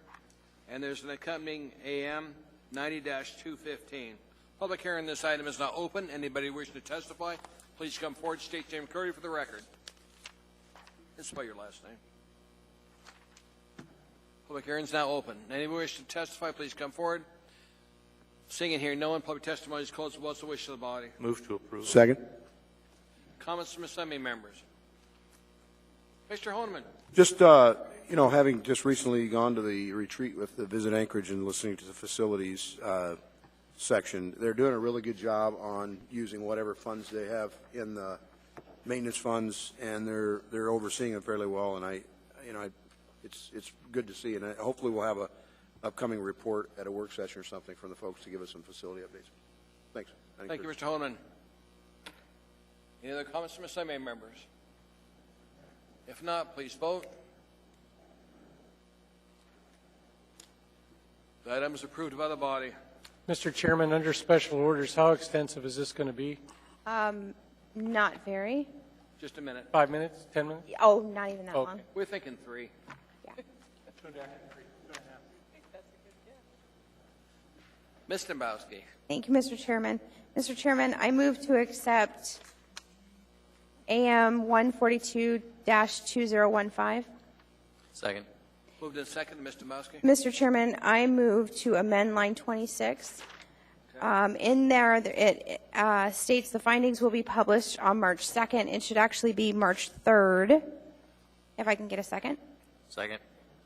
Moved and seconded. Ms. Dembowski. And before we go forward, can we move on that amendment, or vote on that amendment? We can take care of that. Please vote on the amendment.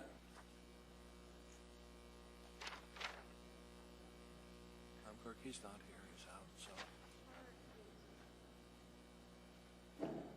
That's approved. Ms. Domowski? Thank you, Mr. Chair. Mr. Chair, now I move to supplement, let me look, AM 142-215 with the Assembly of the Municipality of Anchorage decision on remand and findings of fact and conclusions of law. If I can get a second? Is there a second? Second. Thank you. Mr. Chair, Mr. Domowski? the intent of this was to get this on the public record and not adopt this findings of fact and conclusion of law until the 24th. We want to make sure that the public has adequate time to review the document before the Assembly adopts it. Just a reminder to the body, this is a matter because we have not adopted it yet and it still could potentially be on appeal. This should not be discussed in any ex parte fashion. Additionally, before we actually take action on this, it'll be a requirement that all Assembly members who had conflicts or potential ex parte items before our next, we take this up, they're going to have to redo their disclosures on the record. So Ms. Tucker, I believe, has all of those on file. And Ms. Tucker, is it possible for you to resend everyone their disclosures or bring them at the next meeting? Ms. Tucker?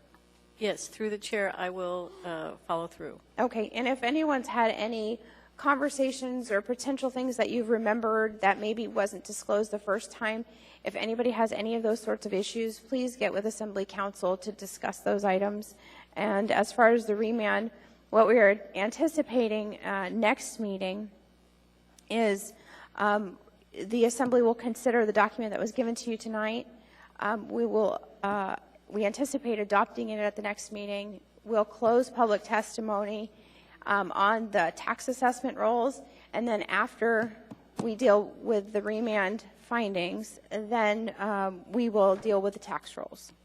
Is that right, Mr. Evans?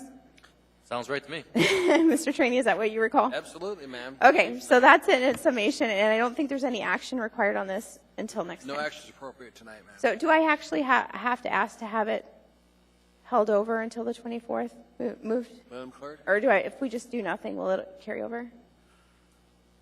I think, could we just move and postpone this item Absolutely. until the 24th, and then that'll be nice. We get a motion? Mr. Chair, I move to postpone this item until March 24th. Second. Ask unanimous. Madam Clerk, the minutes reflect it was unanimous consent on postponing that item. We're now down to unfinished agenda. There is none. Audience participation, item 17. If anybody wants to talk to this item on any item, you have If somebody let Mr. Starr know, he can come out of hiding. welcome to the meeting, ma'am. Hi, thank you. Sue Kanen, K-A-N-E-N. I passed out a handout last week. It's about the question. My question is the purity of fluoridation chemicals that are added to our drinking water, not the question of the efficacy or the safety of the fluoride itself, but the chemicals that come along with it. The process that generates this chemicals radioactive. Now, from China, we don't necessarily have the same standards. So your municipal code assures the people that all rules and standards for the purity of the fluoride chemicals shall be in all respects complied with. Well, I decided I'd do some research. I'm going to update you on this research. The company that sends us this product has says to me, everything we sell is certified by NSF 60. It's not a test on in every lot. It's a certification of our product in our facilities. No test there. I talked to the water utility. They do not test the product themselves. I wrote to the National Science Sanitation Foundation, a private company. It's not a government agency at all. And they sent me a handy little fact sheet, and I've sent that to Mr. Honeman. And they tell me that the chemical is pure. You can test. You can look at this nice little data sheet. The data sheet represents 216 samples. That's for all of the United States for 5 years. The last time they sampled any of these products was 2011. They will not sample them again until 2016. So we have to fall back on testing the finished water. We can't test the product itself. That's ridiculous, particularly in the area of radioactivity. I'm not talking about, we can get fluoride from other areas. Anchorage Assembly, you are the ones responsible for assuring the purity of this chemical. You need to know there is no testing on this chemical. It is added only at the assurance of this non-government agency, NSF. You need to look into that. Now, I've written to the Underwriters Laboratory also for their information, and they tell me that they had this annual audit, at these places. They don't tell you. Let me read what they told me about where these analysis come from. No specific company or product analysis can be provided. The table for the fluoride back sheet shows statistical summaries and test results for NSF certified companies without reference to specific products and companies. That means they don't even necessarily test any of the products from Anchorage or from that we buy from China. The chances of our samples actually being analyzed are about 1 in 20. So every 20 years, we might have a sample that goes into that 200 per every 5 years. That's just statistically not valuable. And we don't know that the products in China, they generate that gypsum byproduct I talked about, that's drywall, radioactive. In the United States, EPA does not allow us to use that. They make big mounds of it. So they lot more lax in their regulations in China, and we have no way of knowing when they even take a sample, it's representative of the batch we got. We need to start sampling these on our own. First of all, you don't even need to be in the fluoridation business at all. You could save that money. But also, you need to look at the purchasing specifications. But my main thrust is to repeal that ordinance. You don't need to be in this business. You don't need to be assuring the people of the purity. Let's get our fluoride from a better source. Thank you, ma'am. Any questions on Paul? No, you got? I got it. Thank you. Anybody else wish to testify? Please come forward. Welcome, sir. Chair Trainee, Assembly members, my name is Dan Loring. Good evening.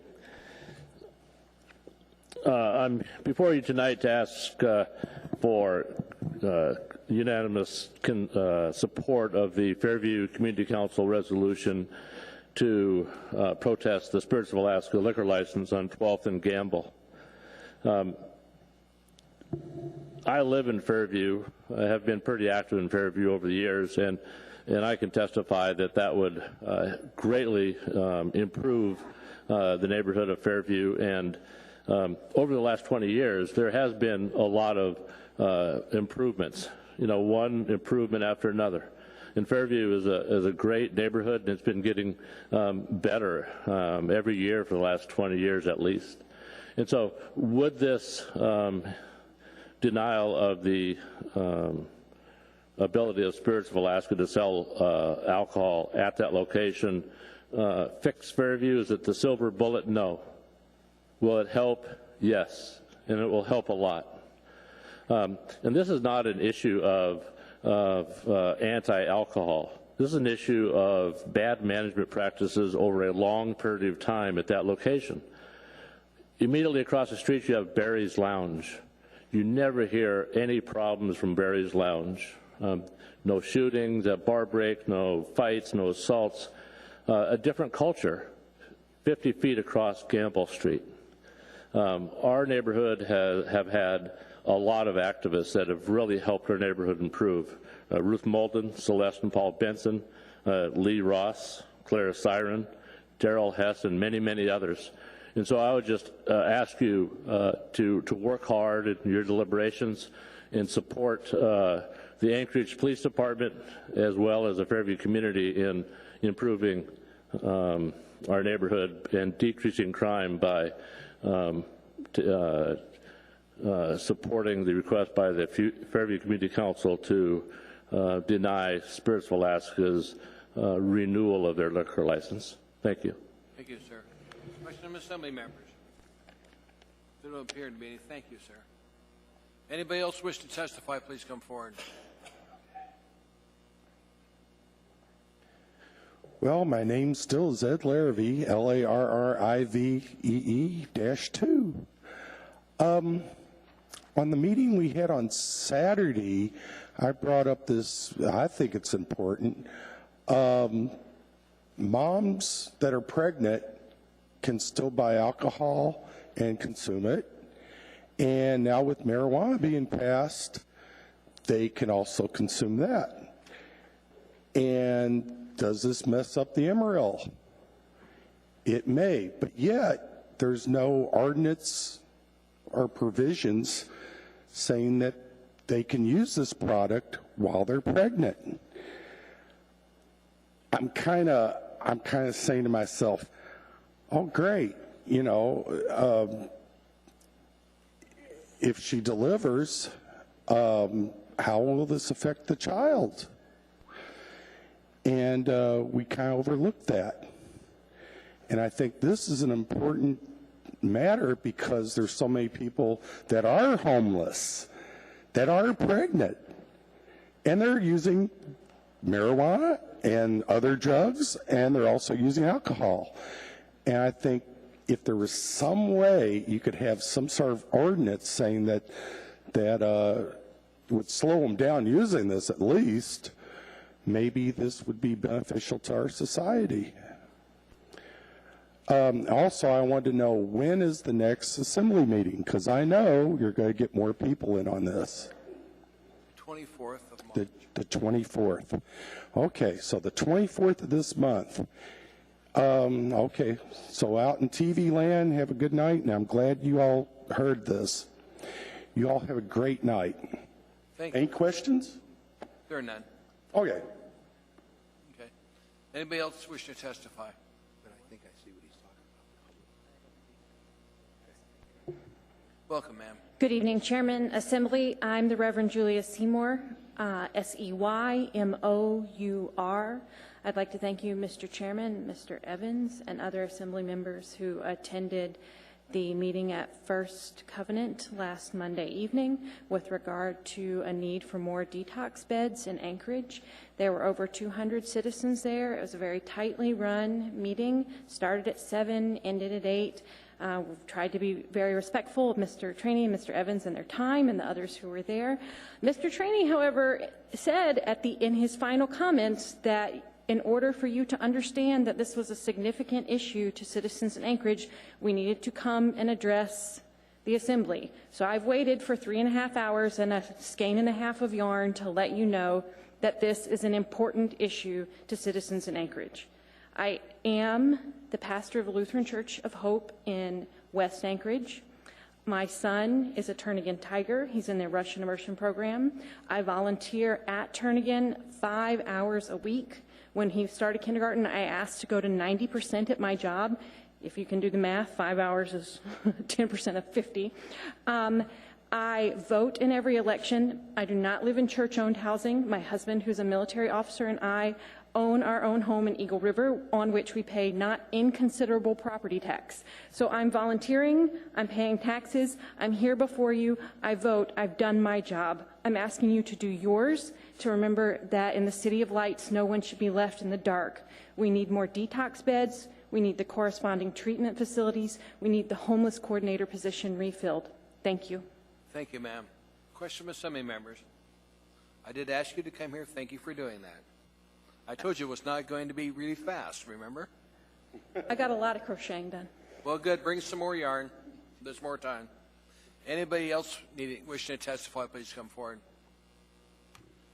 Hearing and seeing no one, this portion is closed. Let's move down to Assembly comments. I'm going to start with you, Mr. Starr, and I work my way both ways. Mr. Starr. Thank you for fitting me in. I am sort of the committee of one on the Chugach Access Plan, and I want to just telegraph out there that I'm going to come to this body at the next meeting and ask for a continued postponement to the 28th of April. And I don't want that to be a surprise. I don't have any other mechanism really to advertise that without talking to more than 3 members at a time. If you'll remember, there's 4 items that are currently being considered. Ms. Johnston, this is important to both of us because 2 of our items are still stuck in planning and zoning. The implementation elements, I'm not certain that those have come out yet. So if they don't come out, we're still bound to those other 2 items for that. I have approached my Parks and Rec Board. I have a separate Parks District out there with a separate Parks and Rec Board. The members of that Parks and Rec Board are either Community Council presidents or appointed by them to do that. John Rada is our Director of Parks for the Chugach Eagle River Parks District. 6 weeks ago, I asked that group to go to physically check every one of those 66 points that's out in our district, and they have done that. I don't have their report yet. I should have an email from Mr. Rada when that will occur. He was pretty sick tonight, didn't want to stay, but he's asked that it's going to take at least a month to get that white paper report. I would feel that we owe it to the courtesy of those folks that looked at all 66 points physically and have the jurisdiction of that area to at least wait for that report. I'm not stonewalling the topic or anything like that, but the deeper I dig into it, the more it becomes an issue that I think will affect the shaping of the community from the recreational perspective. So I want to do this right. Additionally, twice now I've been unable to meet with the departments at the DNR, either the Parks Director, the Chugach State Parks Manager, or the Commissioner themselves. We had a meeting with the Commissioner Belash under the Parnell. Ms. Johnson warned us of this, that administration change could occur. Of course, it did. Commissioner Belash, who came to my community and made some assessments and some promises on action, is no longer there. I've got a new director, Mark Myers. I've got a meeting tentatively set up with that group 9:30 on Friday. I've asked Mr. Evans to show up on Friday along with somebody from the administration. I believe Mr. Baker will try to be there.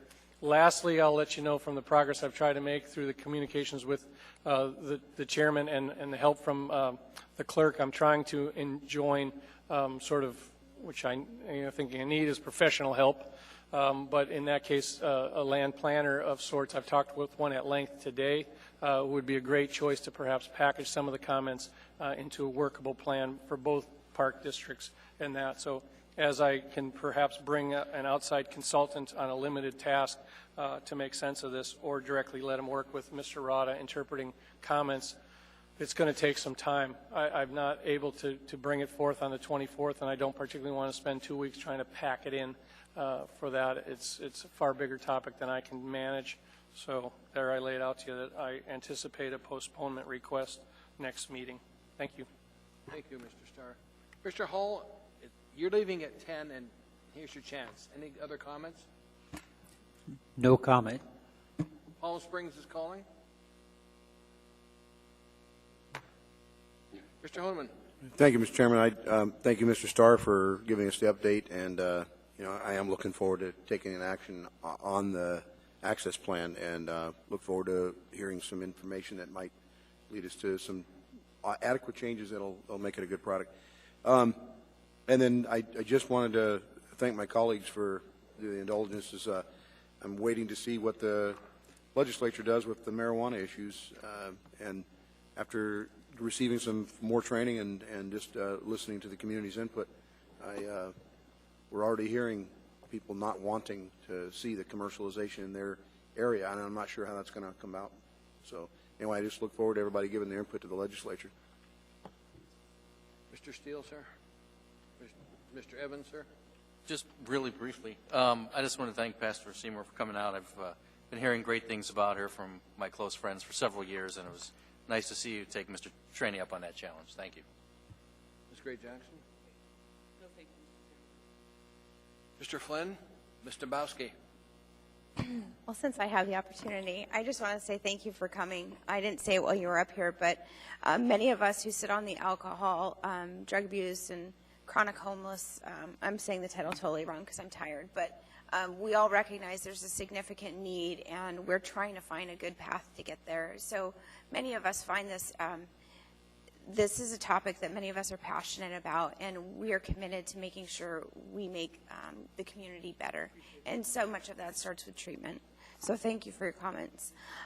With respect to the Chugach Access Plan, I'll only say that I recognize Mr. Starr's an army of one, and I am a great big cheerleader behind him. But I also have engaged with many residents who own parcels, as well as attended all the community council meetings. And just a couple of weeks ago, as a matter of fact, I was meeting with somebody from the governor's office discussing this topic specifically. So I know there's a lot of us that are, they want to get it right. And I just look forward to continued conversation. And I just want to put a shout out to many of our Eagle River delegation. I know there was some contention this week, feeling they felt a little slighted, but I just want to thank Senator Fairclough, Senator Stoltz, as well as Representative Sadler for their continued diligence and engagement on this topic. Thank you. Mr. Peterson, sir. Thank you, Mr. Chairman. I just wanted to take this opportunity to thank the committee of three that has been dealing with the Everhart case over the last, 6 months, I think, something like that. It's Amy is the chair of that committee, and you, Mr. Chairman, and Mr. Evans. You put in a lot of time on that, and it's above and beyond the call of duty, I think, but hopefully the end is in sight. And so thanks a lot. Ms. Johnston, ma'am. Everybody have a nice evening, and Mr. Hall, fly safely. Madam Clerk, anything from you? Okay. I need a motion to adjourn. Second. We're adjourned.